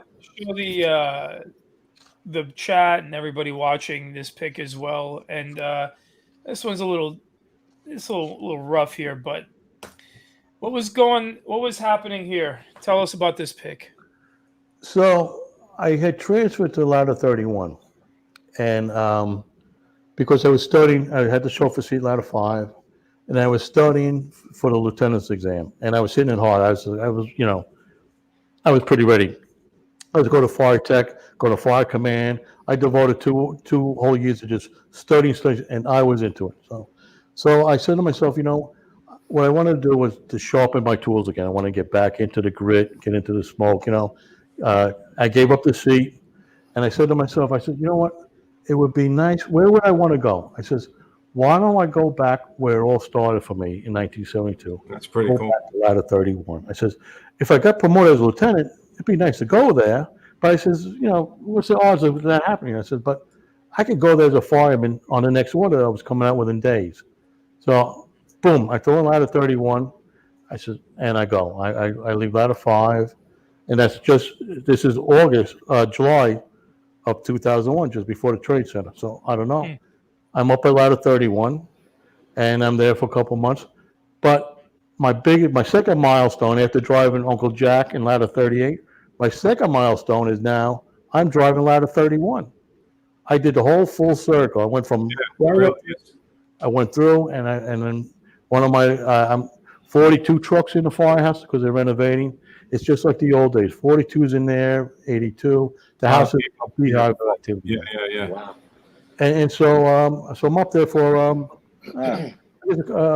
couple months, and they come out and they say, look, we need a detail to have to go down to the First Division. I have 19 years on the job, and they said, you know, you don't have to go down. You don't have to take the detail, because I went in with another guy on the same order, and they said, you know, it's really the other guy's detail if you don't want it. He said, but the guy's coming up like from you, up there in Orange County. I said, I live down in Barry Park. I'll take the detail down there. I can walk. I said, send me the Ladder 10. I'll work in 10 house. I said, I can walk there. And if at night, the place kind of, you know, Manhattan shuts down lower downtown. I said, I can really get some studying in. The test is 2 months away. I said, you know, I'll take the detail. So I get detailed down to Ladder 10 on the 8th. I drive September 8th. Right. Well, for guys who don't know in the chat, probably everybody does, but Ladder 10 is right outside the Trade Center. In the shadows. In the shadows of the Trade Center. 10 to 10 engine, 10 trucks right there. Was that like on like Liberty Street or something? It's on Liberty, correct. I remember that one. Yep. So I go down there and I see the captain. He says, okay, I want you have to go drive 15 truck today. So I drive 15 truck over by Wall Street. Next day, I'm driving ladder 10. I said, and I get an overtime spot, and that's the 9th, September 9th. And I'm watching the Band of Brothers. That just came out, you know. So I'm watching it, and the captain comes in. He says, okay, so this is my second day tour. And then I would be back, you know, the 9th, the 10th and 11th night tours. He goes, I'm going to give you group change. I said, okay. He says, come back Thursday. I said, all right. Wow. So I'm off the 11th. Wow. And so that day, I'm over in Fire Tech over in Staten Island. And I'm sitting next to Harvey Harrell from Rescue 5. And a guy comes busting through the doors, and we're all taking tests, you know, fire tests, you know, you answer questions, and a guy blows the doors open, and he says, two planes just hit the World Trade Center, 2 planes just hit, you know. So I said, holy shit, I says, you know, my wife's on the 81st floor over there. So I run out, and I could see the smoke. So I run to my car, and I jump in, and I start racing over the Verrazano, and it's like that game Leapfrog with Froggy. I'm going around cars, you know. Yeah, I'm whipping around cars, going around, and I'm trying to see, but the South Tower is blocking the view of the North Tower. I get into the BQE, Brooklyn Queens Expressway, and there's a bus lane there with the Jersey barriers, and there's a cop waving, you know, like I can't come in, and I hold my badge out the window, and I'm flying. I go right into the bus lanes. And now I got 5 police cars right on my tail. We're all riding this together. And I get through the tunnel. The tunnel's still open at the time. But as I'm driving, I'm looking up. I'm looking at it halfway up. I says, all right, that's halfway. She's got to be a little bit further north of that, you know, further up from that. And so I get into Manhattan, and I park my car clear West Street. West Street's all blocked. And I start running up West Street to get my gear in the back of Ladder 10's firehouse. And with that, I start running this. Well, it's a mess. The whole street, they're covering the yellow bags, they're covering people. It's all torsos and things like that, all splattered in the street. And I cut down Albany Street from West Street over to Liberty. And it looks like a meat truck exploded overhead. And I'm watching when I'm trying to run. I finally get inside the firehouse, and I said, you know, I just want to put a shirt on, and I put on my bunker gear because it's there. And the guy across from me is Pete Beerfield from 42 Truck. All the rigs are gone, or they're outside right now. And Pete's got a nice, beautiful cigar. He's got his baseball hat on, as I knew him from 42 driving him up there. And I said, as soon as you're ready, Pete, we'll go. We'll go together. We'll go like a team. He goes, yeah, okay. So as we both head out the door, the captain of 10 Truck says, he goes, Dan, he says, stop. He says, take a Halligan. Make sure you have it. And I said, yeah, give me a Halligan. He had a Halligan in the back locker. Pete keeps running. I grab the Halligan, and as I start to run up to him, a guy clotheslined me right across my neck. He goes, here it comes, here it comes. And I took a quick look up, and I could see the top of the South Tower start to twist. And with that, started to come down. I drop everything, and there's an Asian man laying in front of quarters with a broken leg. Collar him, start pulling him back and we get blasted. We get knocked down, boom, covered, blown over. Well, every window in the firehouse is blown out. Holy shit. The steel doors for the pole holes are crushed inward, rocks all inside there. So with the noise, and you've heard it before, it sounds like a freight train coming over your head. It sounds just like that. It's just you. But the thing is, it stops. Immediately the noise stops. And from that, you know, and then you're trying to get your bearings, but it's all black. It's like you're swallowing a black wool sock, right? And the Asian man is going, out, out. I said, we're going out. And I grab him and I pull him back to the rest of the firehouse, out on the back door. I forget the name of the street back there. But I pull him out there, and nobody's around. Nobody's around. All of a sudden, I see 2 paramedics walking by. I says, take this guy. He's got to go. He's got a broken leg. So with that, I'm like, okay. Now I'm looking. I can see someone as it starts to clear the debris of the South Tower. And to me, like my brain is starting to frizz out. I'm like, oh, Jesus. I says, I got to get over to my wife because, I'm feeling at this point, she's up on the roof. I always tell her, you got to come down, take the stairs. But at this point, I'm looking at, to me, it looks like the plane hit below her. I said, she's got to be up on the roof. And so with that, She's in the North Tower now? she's in the Yeah. North Tower. Okay, so the South Tower got hit second, but it fell first. Fell first, right? So that's down now. So the only thing left now is the North Tower, and so now I'm trying to get over to her like that. And this guy, out of the blue, out of the gray smoke, is Mel Hazel, the fireman I know from out of 31. Wow. Holy shit! And out of everybody, We have that picture, Pete, with that at dinner. he Yep. comes out looking like a ghost, like a ghost comes to you, and he sees like at the 31 of my helmet. He goes, 31. He goes, you okay? I go, no, it's me, Dan. He goes, holy gee, and we hug, we do it like that. That saves us because with that, a cop comes running around the corner. That's Mel Hazel right there. His beautiful wife, Wendy. So cop comes running around the corner and he's not stopping. He's yelling, North Tower's coming down any second. Just got a report from the helicopter. He's telling that to us as he's running. And we both turn, and next thing you know, here it comes. The rumble starts coming. But we're in the black zone. We can't run. We can't outrun this. And I grabbed Mel. I said, we lay right up against the Deutsche Bank. What we did, we kind of did a fetal position right up against the Deutsche Bank. Whoa. And we get blasted. We get knocked down. We get blasted.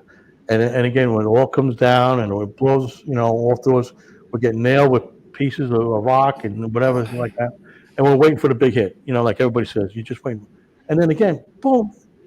It's Quiet. so quiet. It's so quiet. But you can't breathe again. And when you swallow, you have to actually swallow to breathe because the blackness is just filling up your mouth like a sock. And I said, and Mel's like, let's get out of here. We can't breathe. And we crawl into, I think it's Greenwich Avenue, I believe it is, but it's Greenwich. And we crawl like that. And I scratched the street. And I said, you can see all blacktop because everything is gray. I said, Mel, we're in the street, And I'm trying to turn my flashlight on. I'm trying to turn my die-hard flashlight on. And we crawl a little bit further, and there's 3 cars roaring in fire. They're roaring. And we couldn't even see them. So, Jeez. cut ahead. Mel says, we can't believe what's going on. I said, my wife was on the roof. I said, I don't know what I'm going to do. So he's a fire marshal, Mel. He said, he said, I'm going to try to find a command post. I said, I have to go home. I have to go try and find my wife. I don't even know where to begin. There's 19 acres of debris where I'm going to start looking for. I said, but I have to go home. I have to think something out. So I walked the 2 blocks home, and I woke up, and I know all the doormen. I'm the only fireman in the building. Everybody in this building is bankers and lawyers and, stock market guys and things like that. I'm the only blue-collar fireman in the place. So I hang out with the doormen sometimes. When my wife's working, I go down on I chit-chat with them, hang out. They don't recognize me. They go, fireman, do we have to get out of here? I said, no. I says, it's me, Dan. I says, did you see, Gene, did you see my wife come home? They go, oh, no. I'm like, Oh, my God. So I go up, we're on the 9th floor, and our apartment used to look out to the South Tower. I could see the half of the South Tower from my apartment, and I had the windows all open that day, And so I walk up to my apartment, and I knock on the door, and, there's no answer, right? My keys are back in the fire, so I can't get in. So I have a little meltdown right there. And so I said, I come back down the stairs, and I sit on this bench. And I sit on the bench, and I'm praying. I'm like, just give me guidance, God. Where do you want me to be? What should I do? What should be my next step? What do you want me to do? And goes in my head, go back to your apartment. Open up your apartment. That's clear the message I get. I said, okay. So I go up, I grab the super that I know. I said, I need a hammer and a chisel. And we walk upstairs. I do the fireman thing. And boom, boom, boom. Steel buck door. Boom, boom, boom, boom. And I finally forced the door open. And the phone is ringing. Still had phone service. I pick up the phone, and it's Jean's aunt. And she's like, is Jean okay? I said, I don't know. I'm trying to find Jean. She goes, what do you mean? Where's Jean? I said, I don't know. I have to go find Jean. She goes, is she dead? She's dead. I said, no. I hang up. So I hang up, the phone rings again. I pick it up. It's my dad. My dad, he's on the phone. He's crying. He says to me, he says, I know where Jean is. I said, where? She's over in the Chinatown firehouse. I said, what? He goes, yeah, he goes, you know where it is? Of course, because I always told her, if you get any trouble in the city, go to the firehouse or put a firebox, And so Jean made her way to Chinatown. The guy snapped that picture, and I didn't realize. I said I was in prayer, and after I heard the second, third click, I just told him, I said, do me a favor, pal. It's not the right time. Can you move on? And it was nice. And so that picture shot all over Associated Press, and went out to everywhere. Through Europe and posters and things like that. That I found out. But it's an incredible picture, man. It really is. I whipped around and so I whipped around. I parked the truck, went to the Chinatown firehouse, and Jean was back there. And Holy shit! She was all covered, and she thought I was in Staten Island. Taking the course. She goes, where were you? That's right. I said, you could have easily, you had a couple lucky spots there where you saw people and you didn't walk a little bit further. You would have been right under there too, man. Twist turn, like they said, and wasn't your time, brother. That's the only way you can figure it out. We've been doing this for 20 years, right? Trying to figure out how we're here, and some people. Every time, any one of our fatalities, you could say, it was just by the grace of God that it could have been either one of us. How many times we say, "Wow, that was a close one"? Well, that could have been a close one. Yeah, it's all lucky. Yeah. Sometimes. Yeah. Well, that's a good story, Dan. That's providence too, that you found your wife and you asked God for guidance, man. That's really heavy, dude. Yeah, really heavy. Big believer of prayer. I'm a big believer of prayer. Yeah. Wow. Amazing. And this is you on the pit, right? So went down. That was a good day. If you see the red bags, we recovered 3 at that day. I know I recovered 3 confirmed people that I know. A woman from Orange County, where I recovered a chief's son, and recovered a fireman from Ladder 2 that was positively identified at the scene. And then the chief's son, a little side note, that I carried out with Bobby Badia from Engine 24. We put the flag on him, and we carried him out to the Stokes. And later on, if you recall, Bobby Badia and Joey Graffignino died at the Deutsche Bank fire. Oh, yeah. Yeah. Shit. So we carried them out, But yeah, that was a day that we had kind of successful, and it's just mind blowing. It was just mind blowing of going there and recovering, and ones you couldn't find, we just marked with a spray paint. All right, we're going to change it up. We're going to move on. We're going to get a little happier. Yeah. We're going to do, I think we're going to do the old. You have anything else, Dan? Any other story that you want to tell that you didn't get a chance to that's sticking out? I think people are probably falling asleep right now. I think no, they're not falling asleep. They're watching the Jets on TV. I just want to show one more picture because I think it's apropos of this moment. There you are with your lovely wife right there. Beautiful. All right. So everyone's safe and sound. Still got the hair there too, Dan. You know what I mean? Yeah. Every picture, you got the freaking mop. I understand, Dan. You did marry up. Good job, brother. Good job. We're together. Very lucky. As did I. I married up as well, bro. I saw my wife on Facebook, and they said the same thing. You married up, no doubt. That's right. I think we all did. Golden heart. All right. So you know what time it is, gentlemen? Oh, I know what time is it? Well, some might call it time for the old school tip of the day. All right. It's all yours. First of all, as a fireman, I'm not critiquing anything from FDNY, but being the crazy buff that I am, I do like to watch a lot of the fire videos, like I think a lot of people do. So the first one is an engine tip. And I see this all the time. The first thing to do is get the first line into operation. Before you start doing anything else, running hose here, get water on the fire. Get the first line of operation.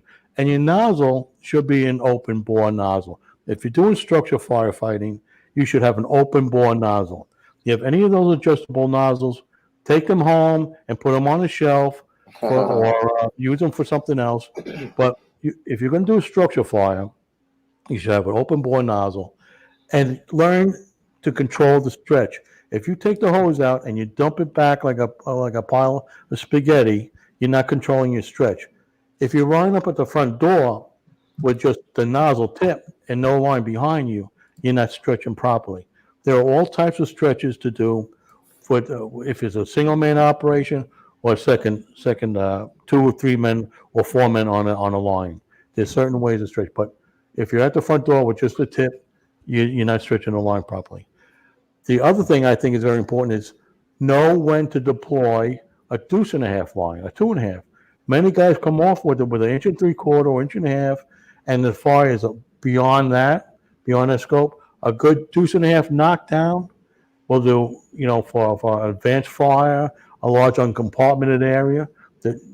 Don't wait for a chief or somebody tell you to bring the 2.5. You should have it in your standard operating procedures and guidelines on when that has to be deployed. Accordingly, with the deck gun, if you talk about manpower issues, everybody's talking about manpower. Use that deck gun. That gun blows out a whole lot of fire and time it. See how long it takes you before you empty the tank. If you go running, 3, 4, 5, or 6 minutes, depending on your booster tank capacity, that's a long time putting water on a fire, and you'll be surprised how much you can put out with that. Okay, that's my engine tip. Another one is a truck tip.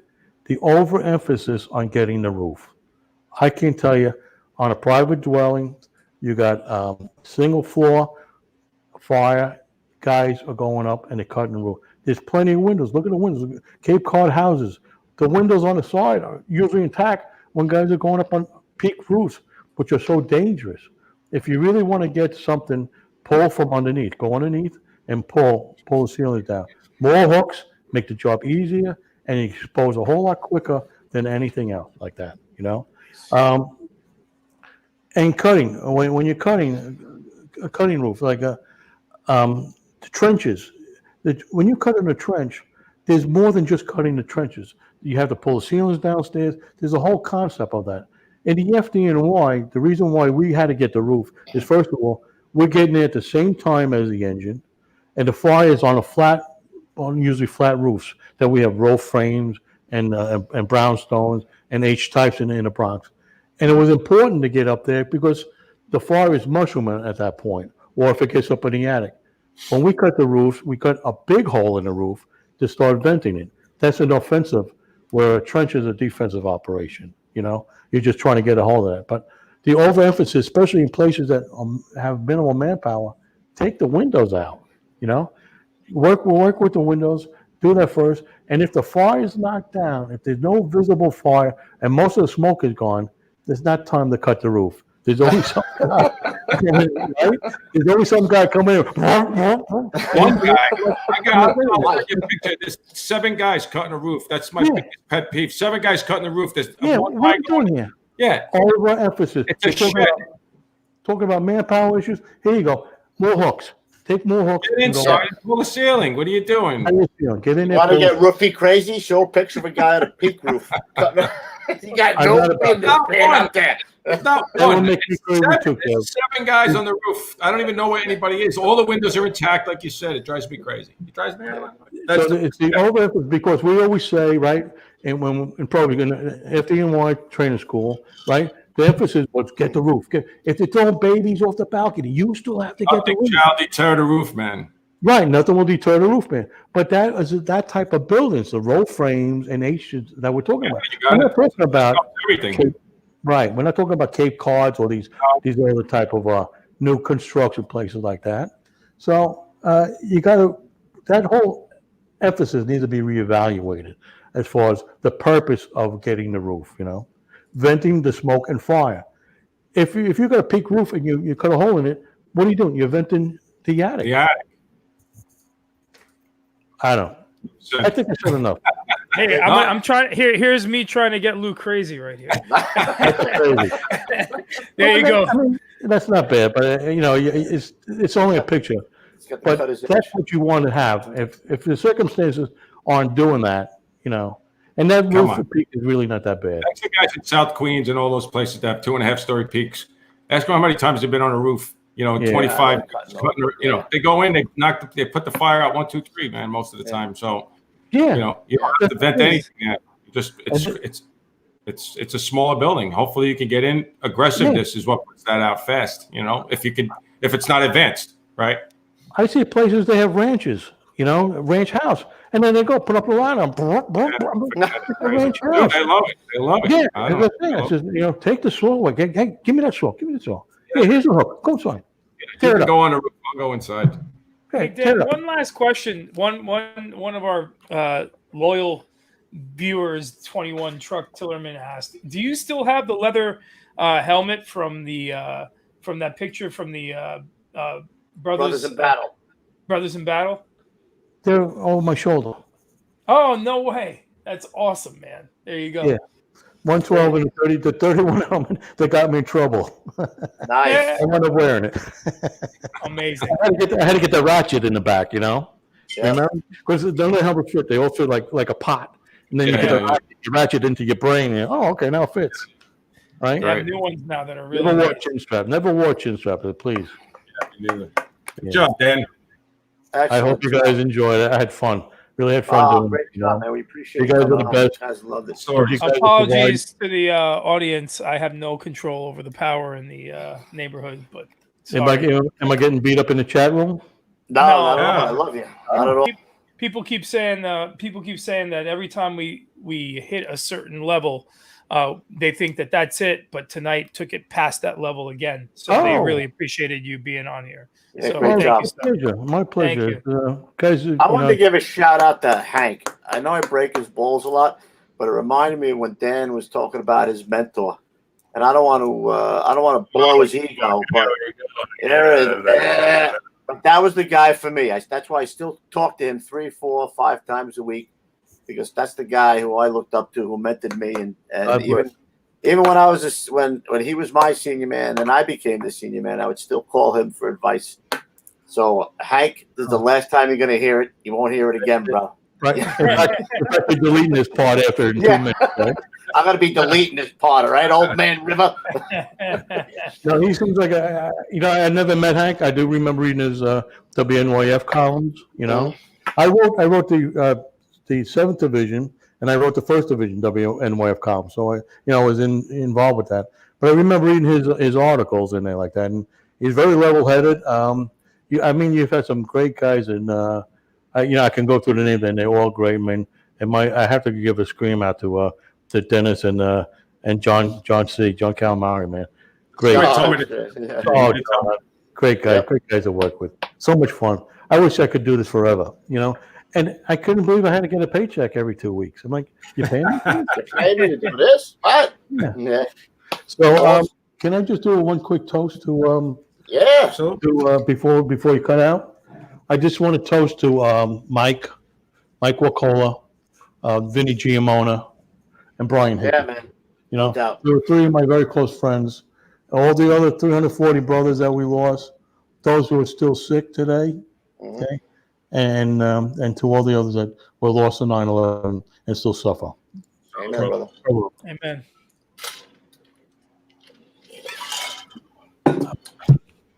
Now it's time I have to go get my ice cream. Nice one, boys. So we're not going to talk about. We're not allowed to talk about it yet, but we know we said we're going to come out and take this show on the road. It's real close.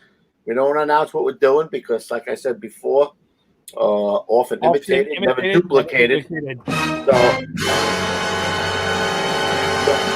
we're keeping it close to the vest, but we are very close to coming out. We'll tell you guys in the very near future. This is going to be awesome.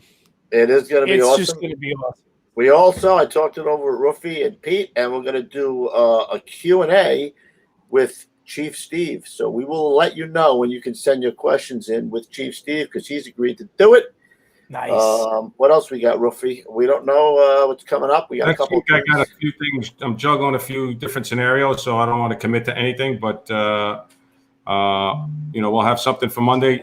I'm going to be away in Montauk next week, but we're going to. I'll do it remote on Monday, and then you guys are going to be away on Thursday, so we'll do that remote. So we'll figure it all out as we get closer, obviously, because I can't figure all that shit out. I don't know. Right. Oh, guys are asking for the shirts. I'm actually picking them up tomorrow. The Courage is Colorblind, and what's the front say again? I forgot. All lives matter. The first responders. First responders. They lost power, so they weren't able to print for 3 days. So supposedly by tomorrow he'll have them.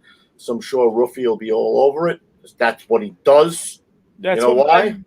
That's what men do. Boom. 2 quick shout outs. I got, we get a lot of emails from guys and, all sorts of stuff, good stuff. Guys are writing, how we're changing things and how they're excited about it. And it's bringing a lot of energy to where they're at. I got a call from Ron Knapp, 84 years old. He was from the Cleveland Fire Department. He's living in Florida now. I ended up staying on the phone with the guy probably for a half hour, 40 minutes. You could tell the guy was an old school fireman, great stuff. I enjoyed the conversation. He doesn't know I'm doing this, so but I just wanted to let him know how excited I was. 84 years old, man. He's still, you could tell he loved the job. He just lived for the job. On a different note, pissed his pants. Didn't he say every time he watches it? He watches it. We're all going to do this someday. He didn't say pissy pants. No, he didn't say pissy pants. He didn't say pissy pants. We'll be spoon fed somewhere along the line. We'll be spoon fed. Yeah. On a more serious note, unfortunately, Jeremy Bush, he was a member of the Axemen Motorcycle Club. He's from South Bend, Indiana. Had an accident this week and unfortunately lost his life. His son, I believe, was on the bike and is in intensive care. So just send prayers out to the guys' families. A couple of guys emailed me on that one. So just want to say that we're thinking about him and his family. Wow. That's it. Amen. Prayers to him, brother. Well, for us, what do you got, Pete? I got a few things. Actually, something new tonight. If you guys haven't already and you're on Facebook, please go over to Facebook and go to your group that the fans created. It's the Gettin' Salty Fans group on Facebook. Search us out. I got nothing to do with setting that up, but the beautiful people that are in our chat right now did. And it's a nice thing. You guys get to share pictures, talk about your stories, being on the job, so on and so forth. It's a really nice group. I popped in there the other day. So I want to thank everybody in the chat who has done that. It really helps spread the word and spread the love.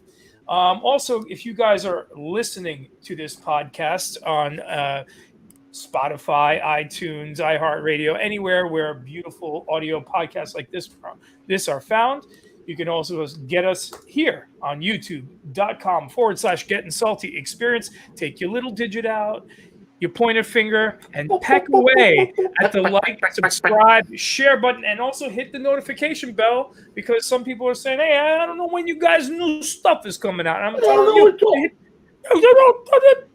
know. Hit the button. We could have hit the notification button. Anyway, hit the button. Also, get over to Instagram.com and go to @SaltyDog Inc., where Mr. Refrano there really curates. I have pants on, bitches. All right. He does have pants on tonight.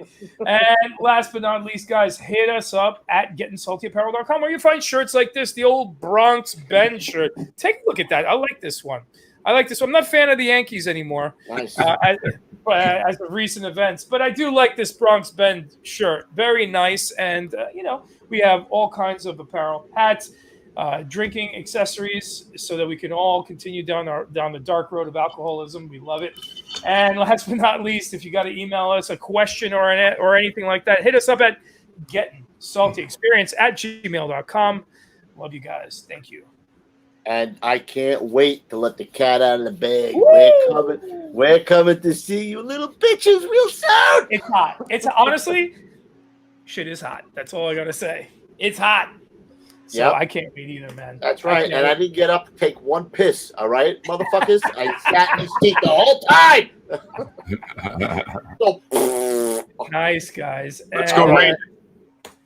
Big thanks to Dan Potter for coming out tonight, sir. We really appreciate you. Dan, hang on. Don't hang up yet. We'll talk to you when we go end everything. All right. You're sleeping a half hour ago. All right, guys. Until we see you next time, stay low and go. All right, Right on. everybody. See you at the big one. Later.